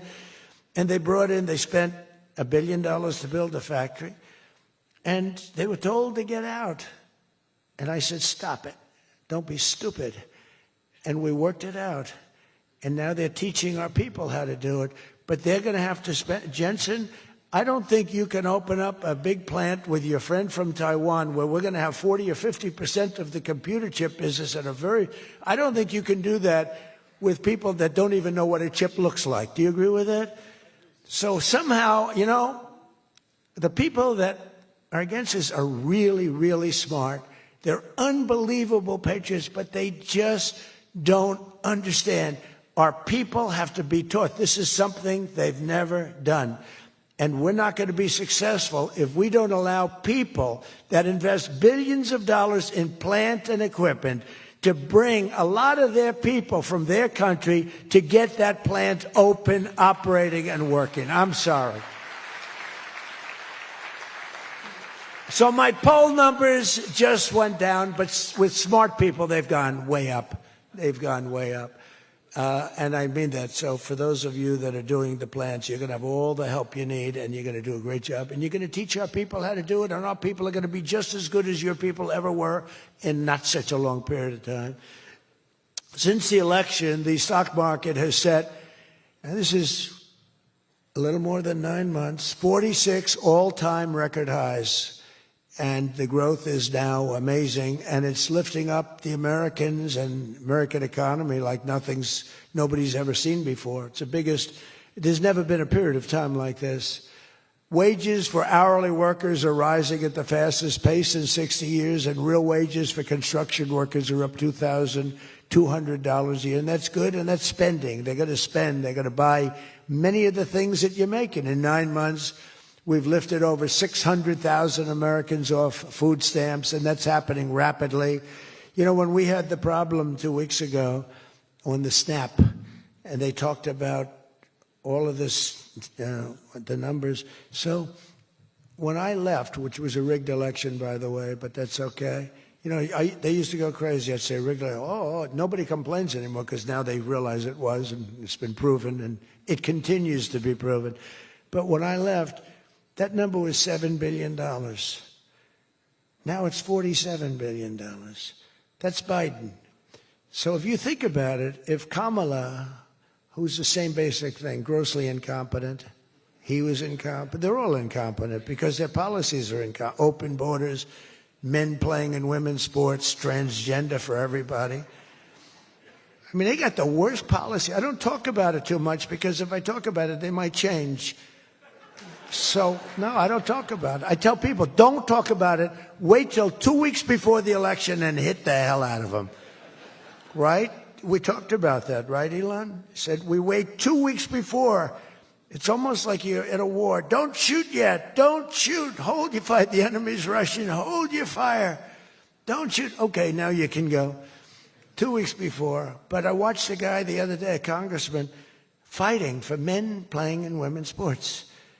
And the new weightlifting record for a certain weight was just set. The man was 119 pounds higher than a woman champion who was a phenomenal champion. Beat her by 119, and he was an average lifter prior to transitioning. A lot of the Saudis are sitting here saying, what the hell is he talking about, transition? They don't do a lot of transitioning. They're sitting here, the Saudis are saying, what is he talking about? They're saying, what do you mean women are playing against men? No, that doesn't happen, does it? Yeah, it does. These people are crazy. 1.9 million more American-born workers are employed today. Think of that, than when I took office. So we picked up almost 2 million workers, and more Americans are now working, as I said, than at any time in the history of our country. Under Biden, 1 out of every 4 new jobs went to increase the size of the federal government. So in other words, 1 out of 4 was a federal worker. Well, I love our federal workers, but that's not the way you can build a country. It's a short road to a disaster. Under my administration, 100%, think of that, of all new jobs created came out of the private sector.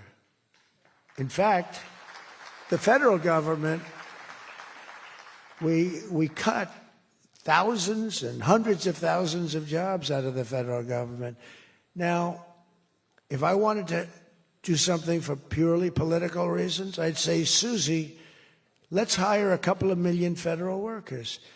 And you know what happened? Unemployment is unbelievable. We don't do that. They did that. They used to hire workers in order to fudge up the numbers. The federal workers. By the way, Susie Wiles, most powerful woman anywhere in the world by the biggest, most important magazine. Susie Wiles, she had her father, Pat Summerall, the great announcer, football. He was a great football player, became an even greater the voice of the NFL, and he was supposed to be a tough cookie, and I believe it 100%. Most powerful woman in the world. She can take out a country, take out a country with one phone call. That's power. I don't know if I could do that, but she could. Thank you, Susie. Do you feel good about the job you're doing? Huh? She's never going to be satisfied. She's doing a great job. We're also making incredible strides to make America affordable again. That's a new word that they're using. Affordability, they talk. They had the worst inflation in history. They had the highest prices in history. The country was going to hell. The only thing that we're going up in is our stock market, okay? The only price that we really have, I mean, we're bringing prices down, but they came up with a new word, affordability. And they look at we are all about affordability, and everyone assumes that that meant that, no, their prices were high. If you look at the numbers, since I took office, core inflation is now below 2.7%. It was at numbers that nobody had ever seen before with them. Walmart just announced that the cost of their standard Thanksgiving meal is reduced by 25% this year from last year. So they make, look, the Democrats, I don't know, some of you are probably liberal Democrats. I don't know about in your country. I don't know if you know that word, liberal. The word liberal doesn't exist. But they have a new word now. You can't use liberal. You have to use the word progressive. And I don't like using it. It's a beautiful word, progressive. Progressive, that's not them. They're regressive. No, they're regressive. Think of it. So if I don't get in, we have $20 trillion. Let's say she gets in. Instead of $20 trillion, you'd lose $10 trillion, and your welfare and other benefits would go up by 30%. Look at SNAP. Look at what happened there. From 7 million to 47. From 7 billion to 47 billion. It would be that. So we would lose business. Countries and companies and people would flee our country. They would flee, and all of the other things would go up. In other words, would end up with a shell of a country, and I'm being nice when I use the word shell. This country would have been in big trouble, and I don't want to get him in trouble, but that gentleman right there, the most respected man in the room, that's today because we're here. Most respected man, I have to say that. Don't worry, when I'm with other countries and the leaders sitting there, I say the same about them. Don't worry. Don't get carried away. No, the most respected, one of the great leaders, he told me when I was in his country, he said, and I use it all the time. Sometimes I refer to him because I have great respect for him. I figure it sells better. But he said exactly these words. He said, it's amazing what you've done. 1 year ago, your country was dead, and now you've got the hottest country in the world. You were the first one that said that. And I've used your name hundreds of times. I use your name, I say, that king of Saudi Arabia said. But anyway, but it's true. We were a country that was in really bad trouble. We were a country that would have been dead, I believe, within a year or 2 years after the election. We were headed in a very bad direction. And now we're headed in the best direction, I think, that we've ever been headed. According to the USDA, Turkey is down, think of that, 33%. And I'm not talking about the country of Turkey. He's doing fine. Erdogan is doing good. Just want to, I don't want him calling me. I'm not down 33%. He's a friend of ours. We got to take care of our friends. Since March, egg prices are down 86%. Think of 86%. Many other prices are down in a similar number. When I first came into office, my first 3 days, I had a news conference, and they started screaming at me. Those people, that's a lot of people back there. Look at all the fake news. They started screaming at me, eggs, eggs. I didn't know anything about it. I said, what's going on with eggs? They're up quadruple. I said, I've only been here for 3 days. And we'll work on it. And we got them down very substantially. They said, don't buy eggs for Easter. At the White House, we have an Easter egg hunt. We buy thousands of eggs. People come from all over, thousands. They asked me, sir, would it be possible this year to buy plastic eggs? I said, I'm not buying plastic eggs. The kids are going to pick up an egg. They're going to, what the hell kind of an egg is this? And we bought maximum number of regular eggs, and we got the prices. Brooke Rollins did a great job, Department of Agriculture. She did a fantastic job. And eggs are way down now. Mortgage rates are down despite the Fed. I mean, Scott, you got to work on this guy. He's got some real mental problems. No, there's something wrong with him.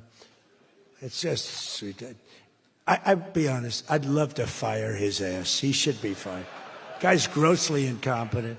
And he should be sued for spending $4 billion to build a little building. I'm building a ballroom that's going to cost a tiny fraction of that, and it's bigger than the whole thing put together. You got to work on him, Scott. The only thing Scott's blowing it on is the Fed. Because the Fed, the rates are too high, Scott. And if you don't get it fixed fast, I'm going to fire your ass, okay? I can't tell you, Scott, sir, don't fire him. Sir, please don't fire him. He's got 3 months to go. Don't fire him. I want to get him out, Scott. Please. He's the voice of reason. You're very lucky you have him, I'll tell you that. Done a good job. I think Howard's a little bit more for firing him. Right, Howard? I think Howard would say, get him the hell out of there. Anyway, well, congressional Democrats wanted the largest tax hike in history. They wanted to raise your taxes by 42% of you, 44%. I proudly gave you the largest tax cuts in American history. Don't forget, the great big beautiful bill doesn't kick in until January 1st. So all these numbers that you're reading about, all these great numbers, that's without the tax cuts. The tax cuts take effect on January 1st, and that's no tax on tips, no tax on overtime, and no tax on Social Security for our great seniors. Even people that go buy a car, they've never had this. You know, middle-income people don't know what the word deduction is. They don't know. This room, they live on deductions. Me too. How much of a deduction do I get? We all live on it. Middle-income people, they don't know about that. They don't really have deductions. We're giving them a deduction on the interest if they buy a nice Tesla car and they borrow the money. You're so lucky I'm with you, Elon. I'll tell you, has he ever thanked me properly? Although I do let him buy other than electric cars, but these are minor details. You know, we had a mandate, which even Elon thought was ridiculous, that everybody has to have an electric car by 2030. And once, fortunately, he said, that's a ridiculous thing. So I keep quoting, but I'm giving them a deduction. Now, Elon would like to have it differently. A deduction only if you buy a Tesla, right? But we'll let it be for everybody. But think of it. You get a deduction on the loan, on your interest payment. I think that's going to be an unbelievable boon to car sales. I think it's one of the biggest things, and we'll see, but I think it's going to be. And the biggest thing I've done for business and jobs is deductibility, where all of that money that you're spending, 100%, think of it, expensing for all new equipment purchase, factory construction, including structure. Every single thing you're allowed to deduct, expensing 1 year. And that's what made our first tax bill, in my opinion, more than anything else, bringing your money back in. We have that, we have everything. Trillions of dollars, hundreds of billions, but trillions of dollars. Apple alone, Tim Cook brought in hundreds of billions of dollars. You couldn't do it under the old tax code. You'd have to pay so much tax. And just the bureaucracy of it, we made it very simple. We charged a fair rate, and we took in billions. Well, we have that. But the expensing, to me, was the thing that made it so successful. And the other thing is all of those tax cuts that we got, that was the largest tax cut in history. On top of adding to those cuts, we extended the original tax cuts. If we didn't extend, you would have had about a 58% tax increase from that point. And we were able to get that extended. So I want to thank the Speaker of the House, and I want to thank John Thune. And a lot of people thought that bill, because we put everything into that one, we took 4 years' worth of things, and we put them into the great, big, beautiful bill. And we got it passed. It was close, like about a quarter of a vote. We were It was on fumes. We thought for a couple of moments we were not going to be able to get it. Then we would have had to have it in 9 or 12 or 14 different bills. And I don't think we would have gotten many of them approved. We would have gotten some easily approved, but some we would have gotten no votes on. By putting it all together, we got everything. And it was a great job, and I think someday it's going to be appreciated. But among other things, it's the biggest tax cut in history for people and for businesses. So just enjoy it. And think of me every once in a while when you're hiring new people and making a lot of money. You just think about us. But I'm cutting a record number of job-killing regulations. That's the other thing. And I've already slashed more than $1 trillion worth of regulations this year. My last term, I gave the largest regulation cut in history, and now we're doing it again. In fact, for every new regulation, they're mandated to cut 10. And so far, it's for every new regulation, they've cut 30. So they have the idea. And very importantly, we stopped Joe Biden's radical crusade to kill oil and natural gas. Somehow, I don't think Saudi Arabia would like me too much if we decide to kill oil and natural gas. There's nothing like it. It works. Windmills don't work. Other things, I don't want to get into it too much, but they don't work. What does work is natural gas, oil, nuclear, and other things. But the windmills are a disaster. I am the biggest negative person on windmills. They ruin your locations. They ruin. When I look at some of these countrysides that are littered with windmills, and every time it goes around, you lose money. The country loses money. It's a disaster. And I just hope that some of these countries that are losing their ass, we have countries that are going bankrupt because they're putting windmills all over the place. You're supposed to make money with energy, not lose money with energy. And we talk about oil, and we talk even clean, beautiful coal. I said, you're not allowed to mention the word coal unless you precede it by saying clean, beautiful. So I have my people in the office, they're talking about coal, right? And they go, sir, a clean, beautiful coal is doing very well, sir. And then 2 minutes later, clean, beautiful coal. Then he mentions the third time, sir, coal. No, it's clean and beautiful. Because it needs a public relations help. Coal needs a little help, public relations-wise. So we refer to it as clean, beautiful coal, and it does have its place, that I can tell you. But we're streamlining permitting for all new energy projects, all new mining projects, and what used to take 28 days is now down to very little.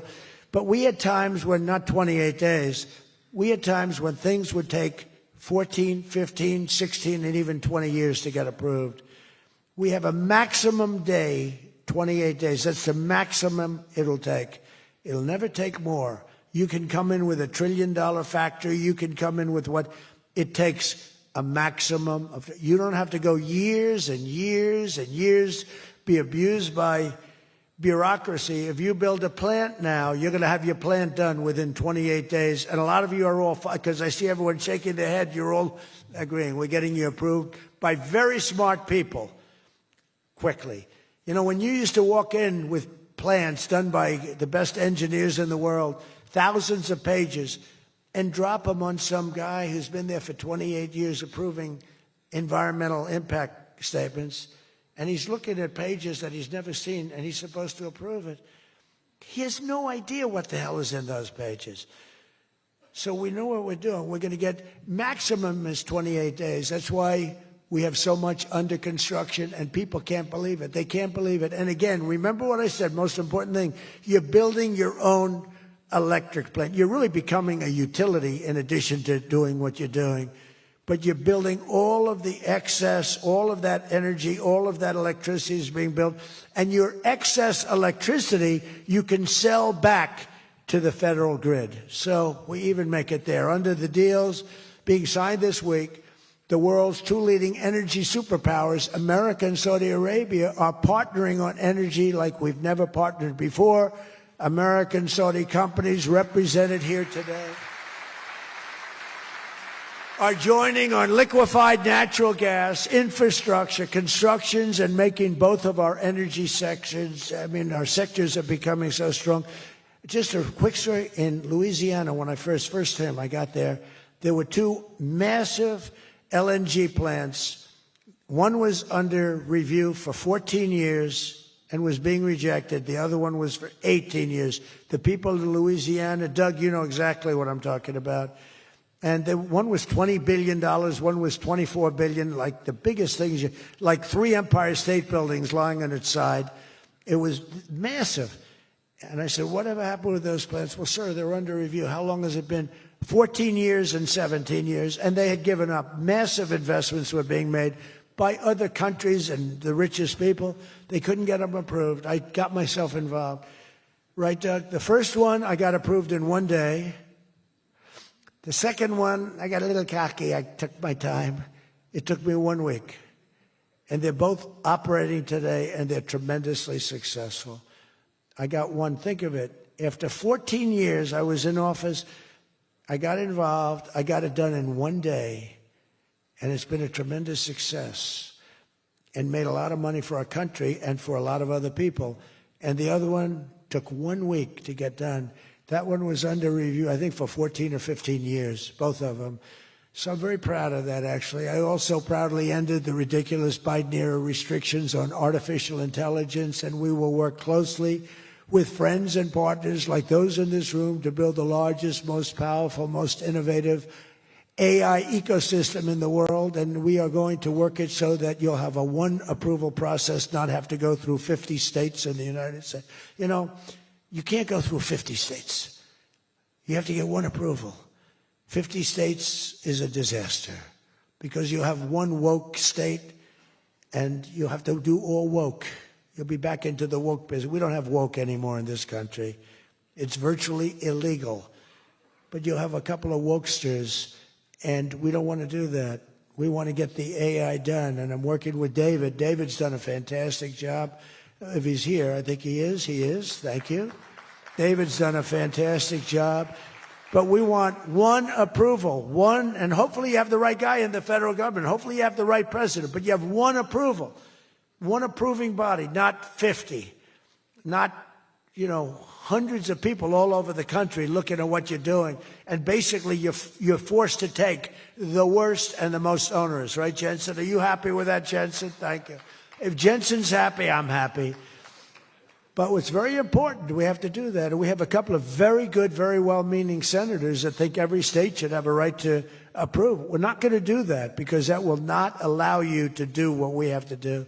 And we'll get that straightened out.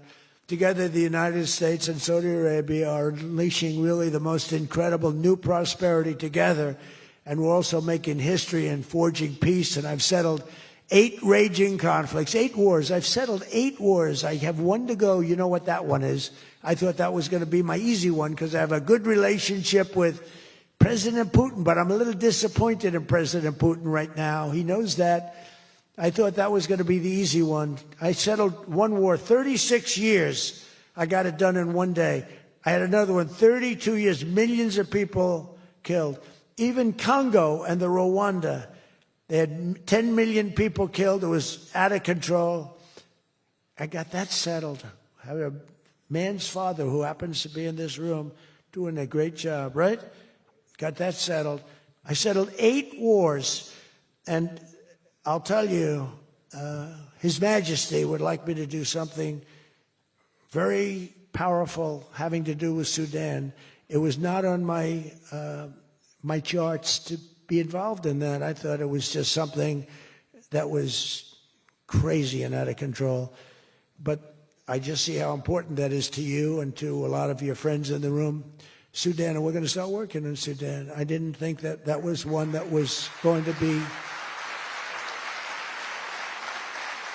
so easy to do, but we're going to start working. Mohammed said, yeah, thank you. Thank you to you. No, it wasn't on my charts because I'm good at settling disputes, and I've always been. I've done very well with that over the years, even before this. But I was talking about the different wars, and look, India, Pakistan, they were going to go at it, nuclear weapons. I said, that's okay, you can go at it, but I'm putting a 350% tariff on each country, no more trade with the United States. No, you can't do that. I said, I'm going to do it. Come back to me, and I'll take it down, but I'm not going to have you guys shooting nuclear weapons at each other, killing millions of people, and having the nuclear dust floating over Los Angeles. I'm not going to do it. They said, we don't like that. I said, I don't care if you like it or not. So I was all set. I told Scott, 350% tariff to settle that war. If you don't, we'll make a nice trade deal. They were in the midst of a deal. Now, no other president would have done that. Another guy would have, like Joe Biden, doesn't even know what countries we're talking about. He wouldn't have any idea. There'd be no tariffs, no nothing. Just the whole world would go to hell. But no, I used tariffs to settle all these wars. Not all of them. 5 of the 8 were settled because of the economy, because of trade, because of tariffs. So I did this. But, and then I'll tell you what, the Prime Minister of Pakistan called me. Thank you very much. He actually said, I saved millions, and he said it in front of Susie. He said, President Trump saved millions and millions of lives. He doesn't even know that, but he saved millions of lives, and he talks about it. And I got a call from Prime Minister Modi saying, we're done. I said, you're done with what? We're not going to go to war. I said, thank you very much. Let's make a deal. But I saved a lot of people, millions of people, on many other wars. Azerbaijan, you know what was happening there? I settled that. That was going on for many, many years. Actually, Putin called me. He said, I can't believe you got that one settled. We've been trying to settle that one for a long time. I said, don't worry about that. Just let me settle your frickin' war, okay? You don't have to help me. I don't need any help. I need help with your war. And it'll get done. But working with the Crown Prince was amazing because he mentioned Sudan yesterday. And he said, sir, you're talking about a lot of wars, but there's a place on earth called Sudan. And it's horrible what's happening. And I viewed it as being just sort of a freelance, no government, no this, no that. And he explained the whole culture and the whole history. And it was very interesting to hear. Really amazing, actually, to hear. And, we've already started working on that, okay? He said that would be the greatest thing you can do. That would be greater than what you've already done. That was your expression. Is that a correct expression? Pretty good. So we're working on that. We started about 30 minutes after you explained to us the great importance of that. I view it differently now than I did just a day ago. But we also, as you know, we had a historic ceasefire. We ended the war in Gaza. And 2 days ago, incredibly, the United Nations Security Council backed the Trump peace plan. And we have a great peace plan. We have peace in the Middle East. This is a strong peace, too. They say, oh, it's tentative. It's not. This is a very strong peace.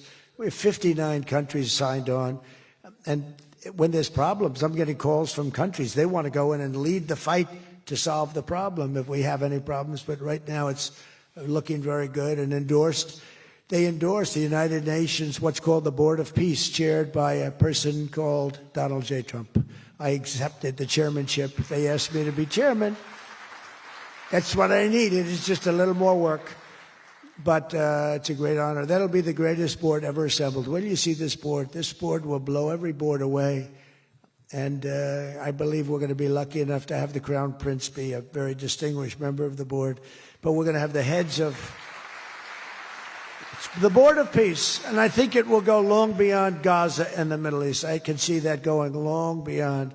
There'll never be anything like this in terms of, I know you all have wonderful boards, but this is going to blow it away. It's going to blow them all away, and it's going to do some really good. So in the coming months, the Crown Prince and I are going to ensure that the ceasefire and everything else that's going on that's so positive in the Middle East, hard to believe. I mean, I've grown up, peace in the Middle East. I used to have peace in the Middle East, but never happened. We have peace in the Middle East. It's an amazing thing. Nobody thought, 3,000 years they talked.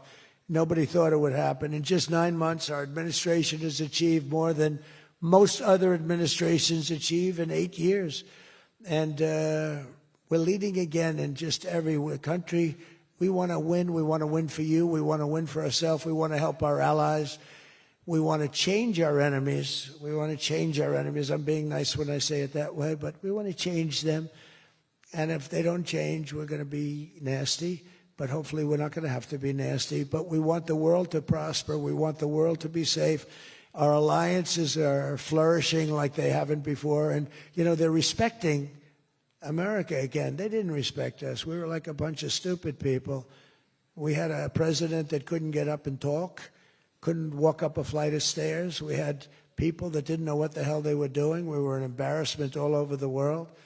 But now we have people that are respected at levels that we've never seen before. So I just want to tell you that this is a group that I respect. I read every single name of every single person sitting in each and every seat. And I either know you or I know of you. This is an amazing group of people.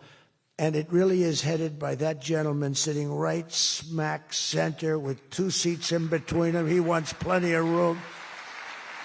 And he's going to be the king of Saudi Arabia right now. He's the most distinguished gentleman. He's my friend. And thank you very much for what you've done for us, and we will always be with you. Thank you, Mohammed. I appreciate it. Thank you, everybody. Thank you very much. Thank you.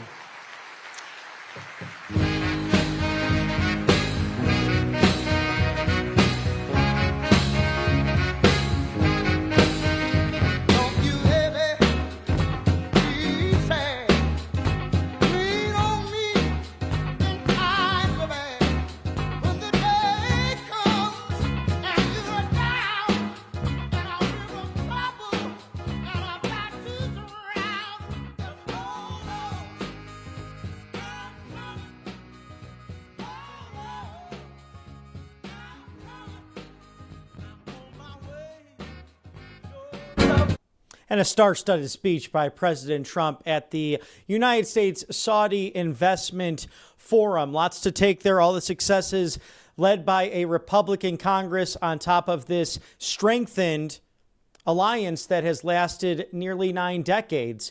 And the Saudi Arabian government, as it stands now, not too much older than the American Constitutional Republic, their kingdom nearly 300 years young as we are approaching our 250th birthday. But again, $600 billion turning into a $1 trillion investment into the United States of America, and really a non-NATO ally that will stand the test of time. You know, here at Right Side Broadcasting Network, we always try to put you first, especially your health, in the endeavors to make America healthy again. Allfamilypharmacy.com/RSBN is the online leading pharmacy for just that. Do not let sickness ruin the holidays. We want freedom of choice. So do these great people at All Family Pharmacy for your generic relief of pharmaceuticals, the right to try, the most favored nation status. And now with code RSBN10, RSBN10 at checkout, take 10% off of your order. This non-traditional pharmacy is focused on alternatives rather than just a flu shot or other remedies, encouraging you to take charge of your health, staying prepared, and making sure that you have access to 300 life-saving medications, including Tamiflu, to ivermectin, hydrochloroquine, mebendazole, NAD+, antivirals, and also antibacterials, including emergency medical kits. We all know how it goes with the travel season and Thanksgiving 8 days away from today.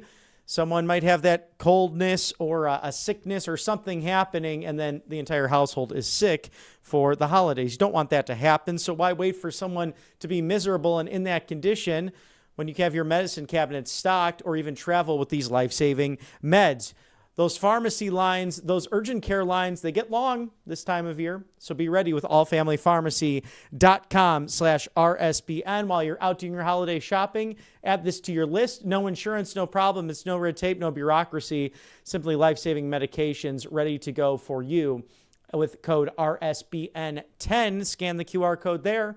RSBN10 for allfamilypharmacy.com/RSBN.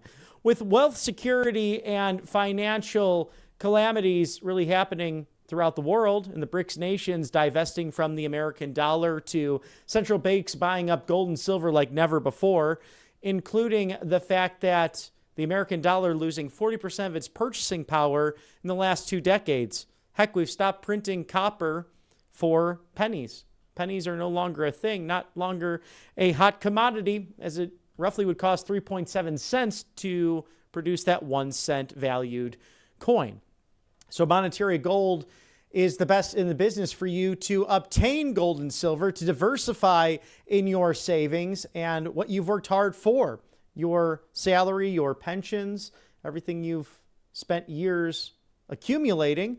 And whether it's buying up more properties, that first property, or simply creating generational wealth for you and your family, RSBNforthegold.com, Monetary Gold, the best in the business. Call today. Do not delay. Ask how you can eliminate those annual IRA fees permanently and for life. 888-617-7994, RSBNforthegold.com. Gold literally going for $4,500 an ounce since Inauguration Day, skyrocketing in a bull market, with silver not far behind at $50 an ounce. I would check that out today. Monetary Gold for your life savings. RSBNforthegold.com.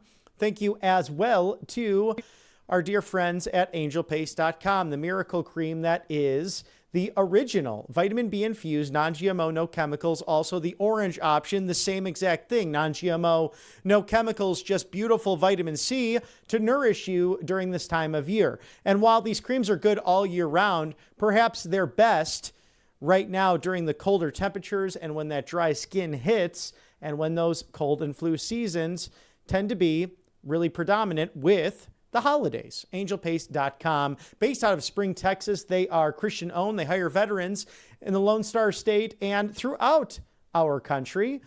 But they know a thing or two about being on the Gulf of America and being ready to go regardless of the season, including a facial spray that will help you paint the town red on a near daily basis. Experience the miracle today. That is angelpaste.com.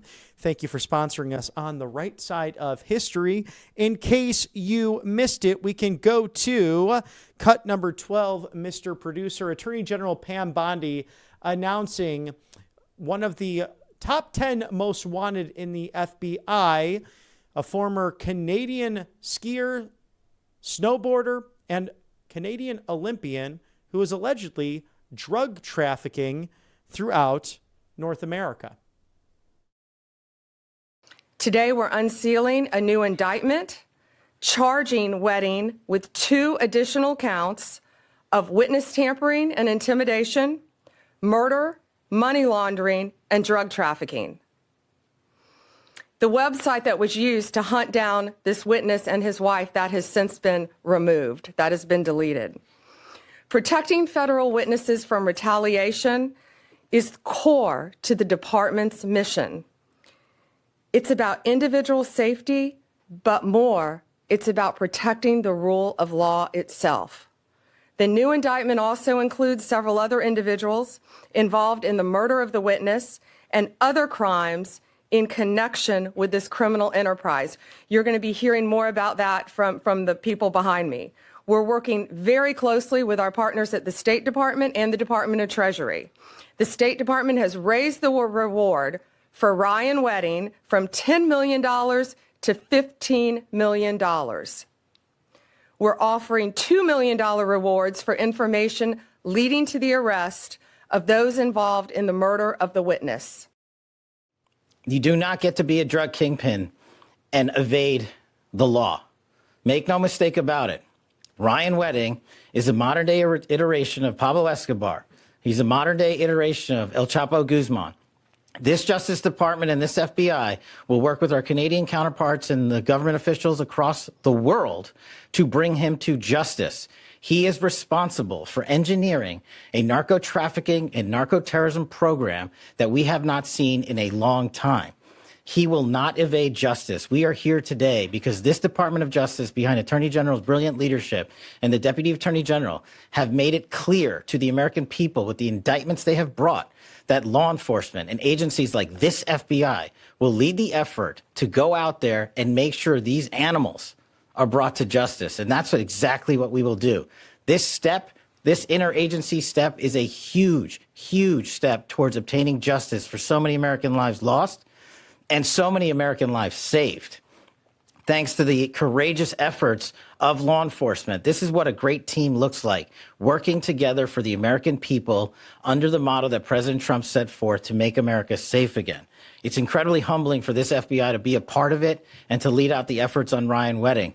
And for those of you out there that have any information on Ryan Wedding, now is the time to speak up. Now is the time to help us. This FBI has always engaged the public around the world for their assistance in bringing some of the world's most dangerous criminals and terrorists to justice. And we are doing so again today. He will not evade justice. He will not evade our capture. He will not evade arrest, and he will not evade prosecution. Because of the Attorney General's leadership here today, we are taking a huge step in that direction. And I'm honored to be a part of this FBI and leading its men and women in law enforcement on a daily basis. It's really one of the best things I've ever encountered. And the teamwork is something I just want to stress more than anything. Our federal, state, and local partners have bonded together like never before to bring you these results that we've talked about these last 8-9 months.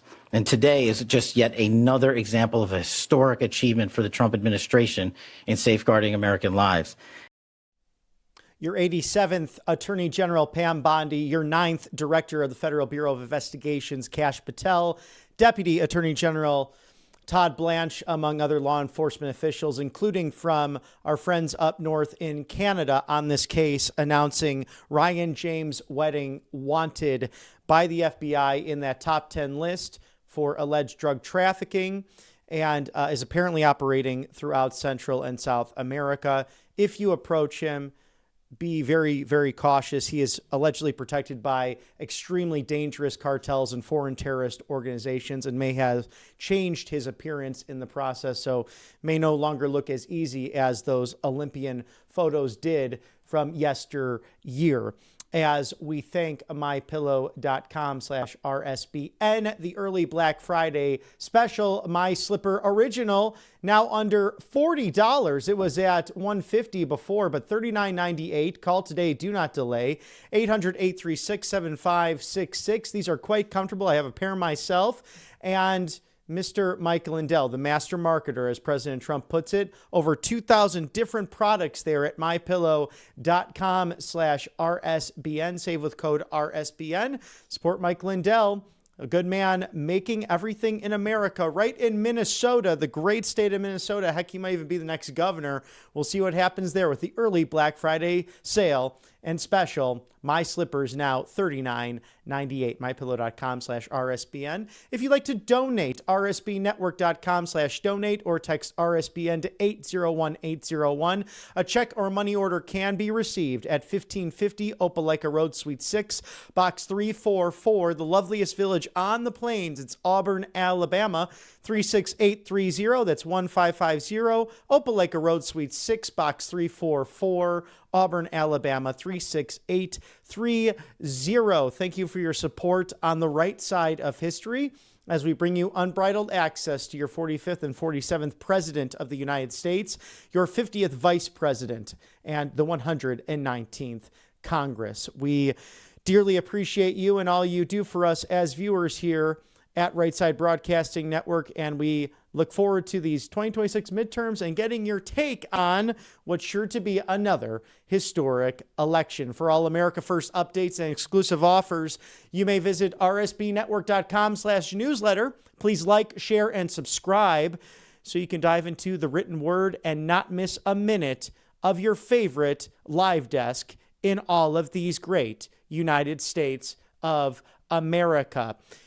So dive into that written word, not just the broadcast, as we will continue on in this golden era.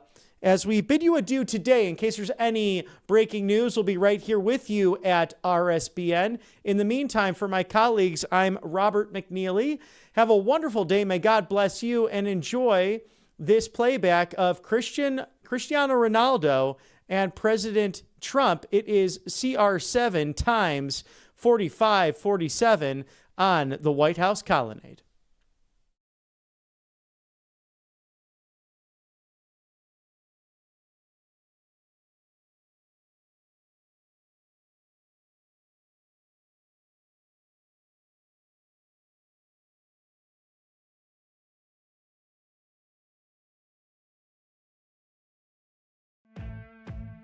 Welcome to Right Side Broadcasting Network, your trusted conservative news outlet.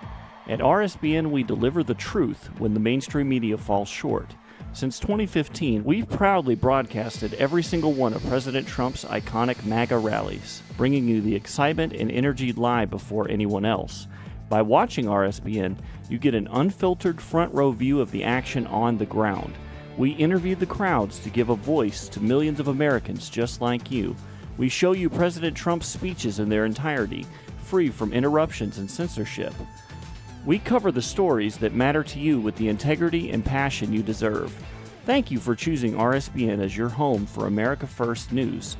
Together, we stand strong, united, and informed. So join us and be part of the right side of history. Hey y'all, it's Silk from the Diamond and Silk Chit Chat live show. Look, don't forget to check me out right here on RSBN Network. Be sure to watch the show on Right Side Broadcasting Network, and I want you to support Right Side Broadcasting Network. Yes, it's imperative that you do so, okay? I look to see y'all soon. Bye-bye.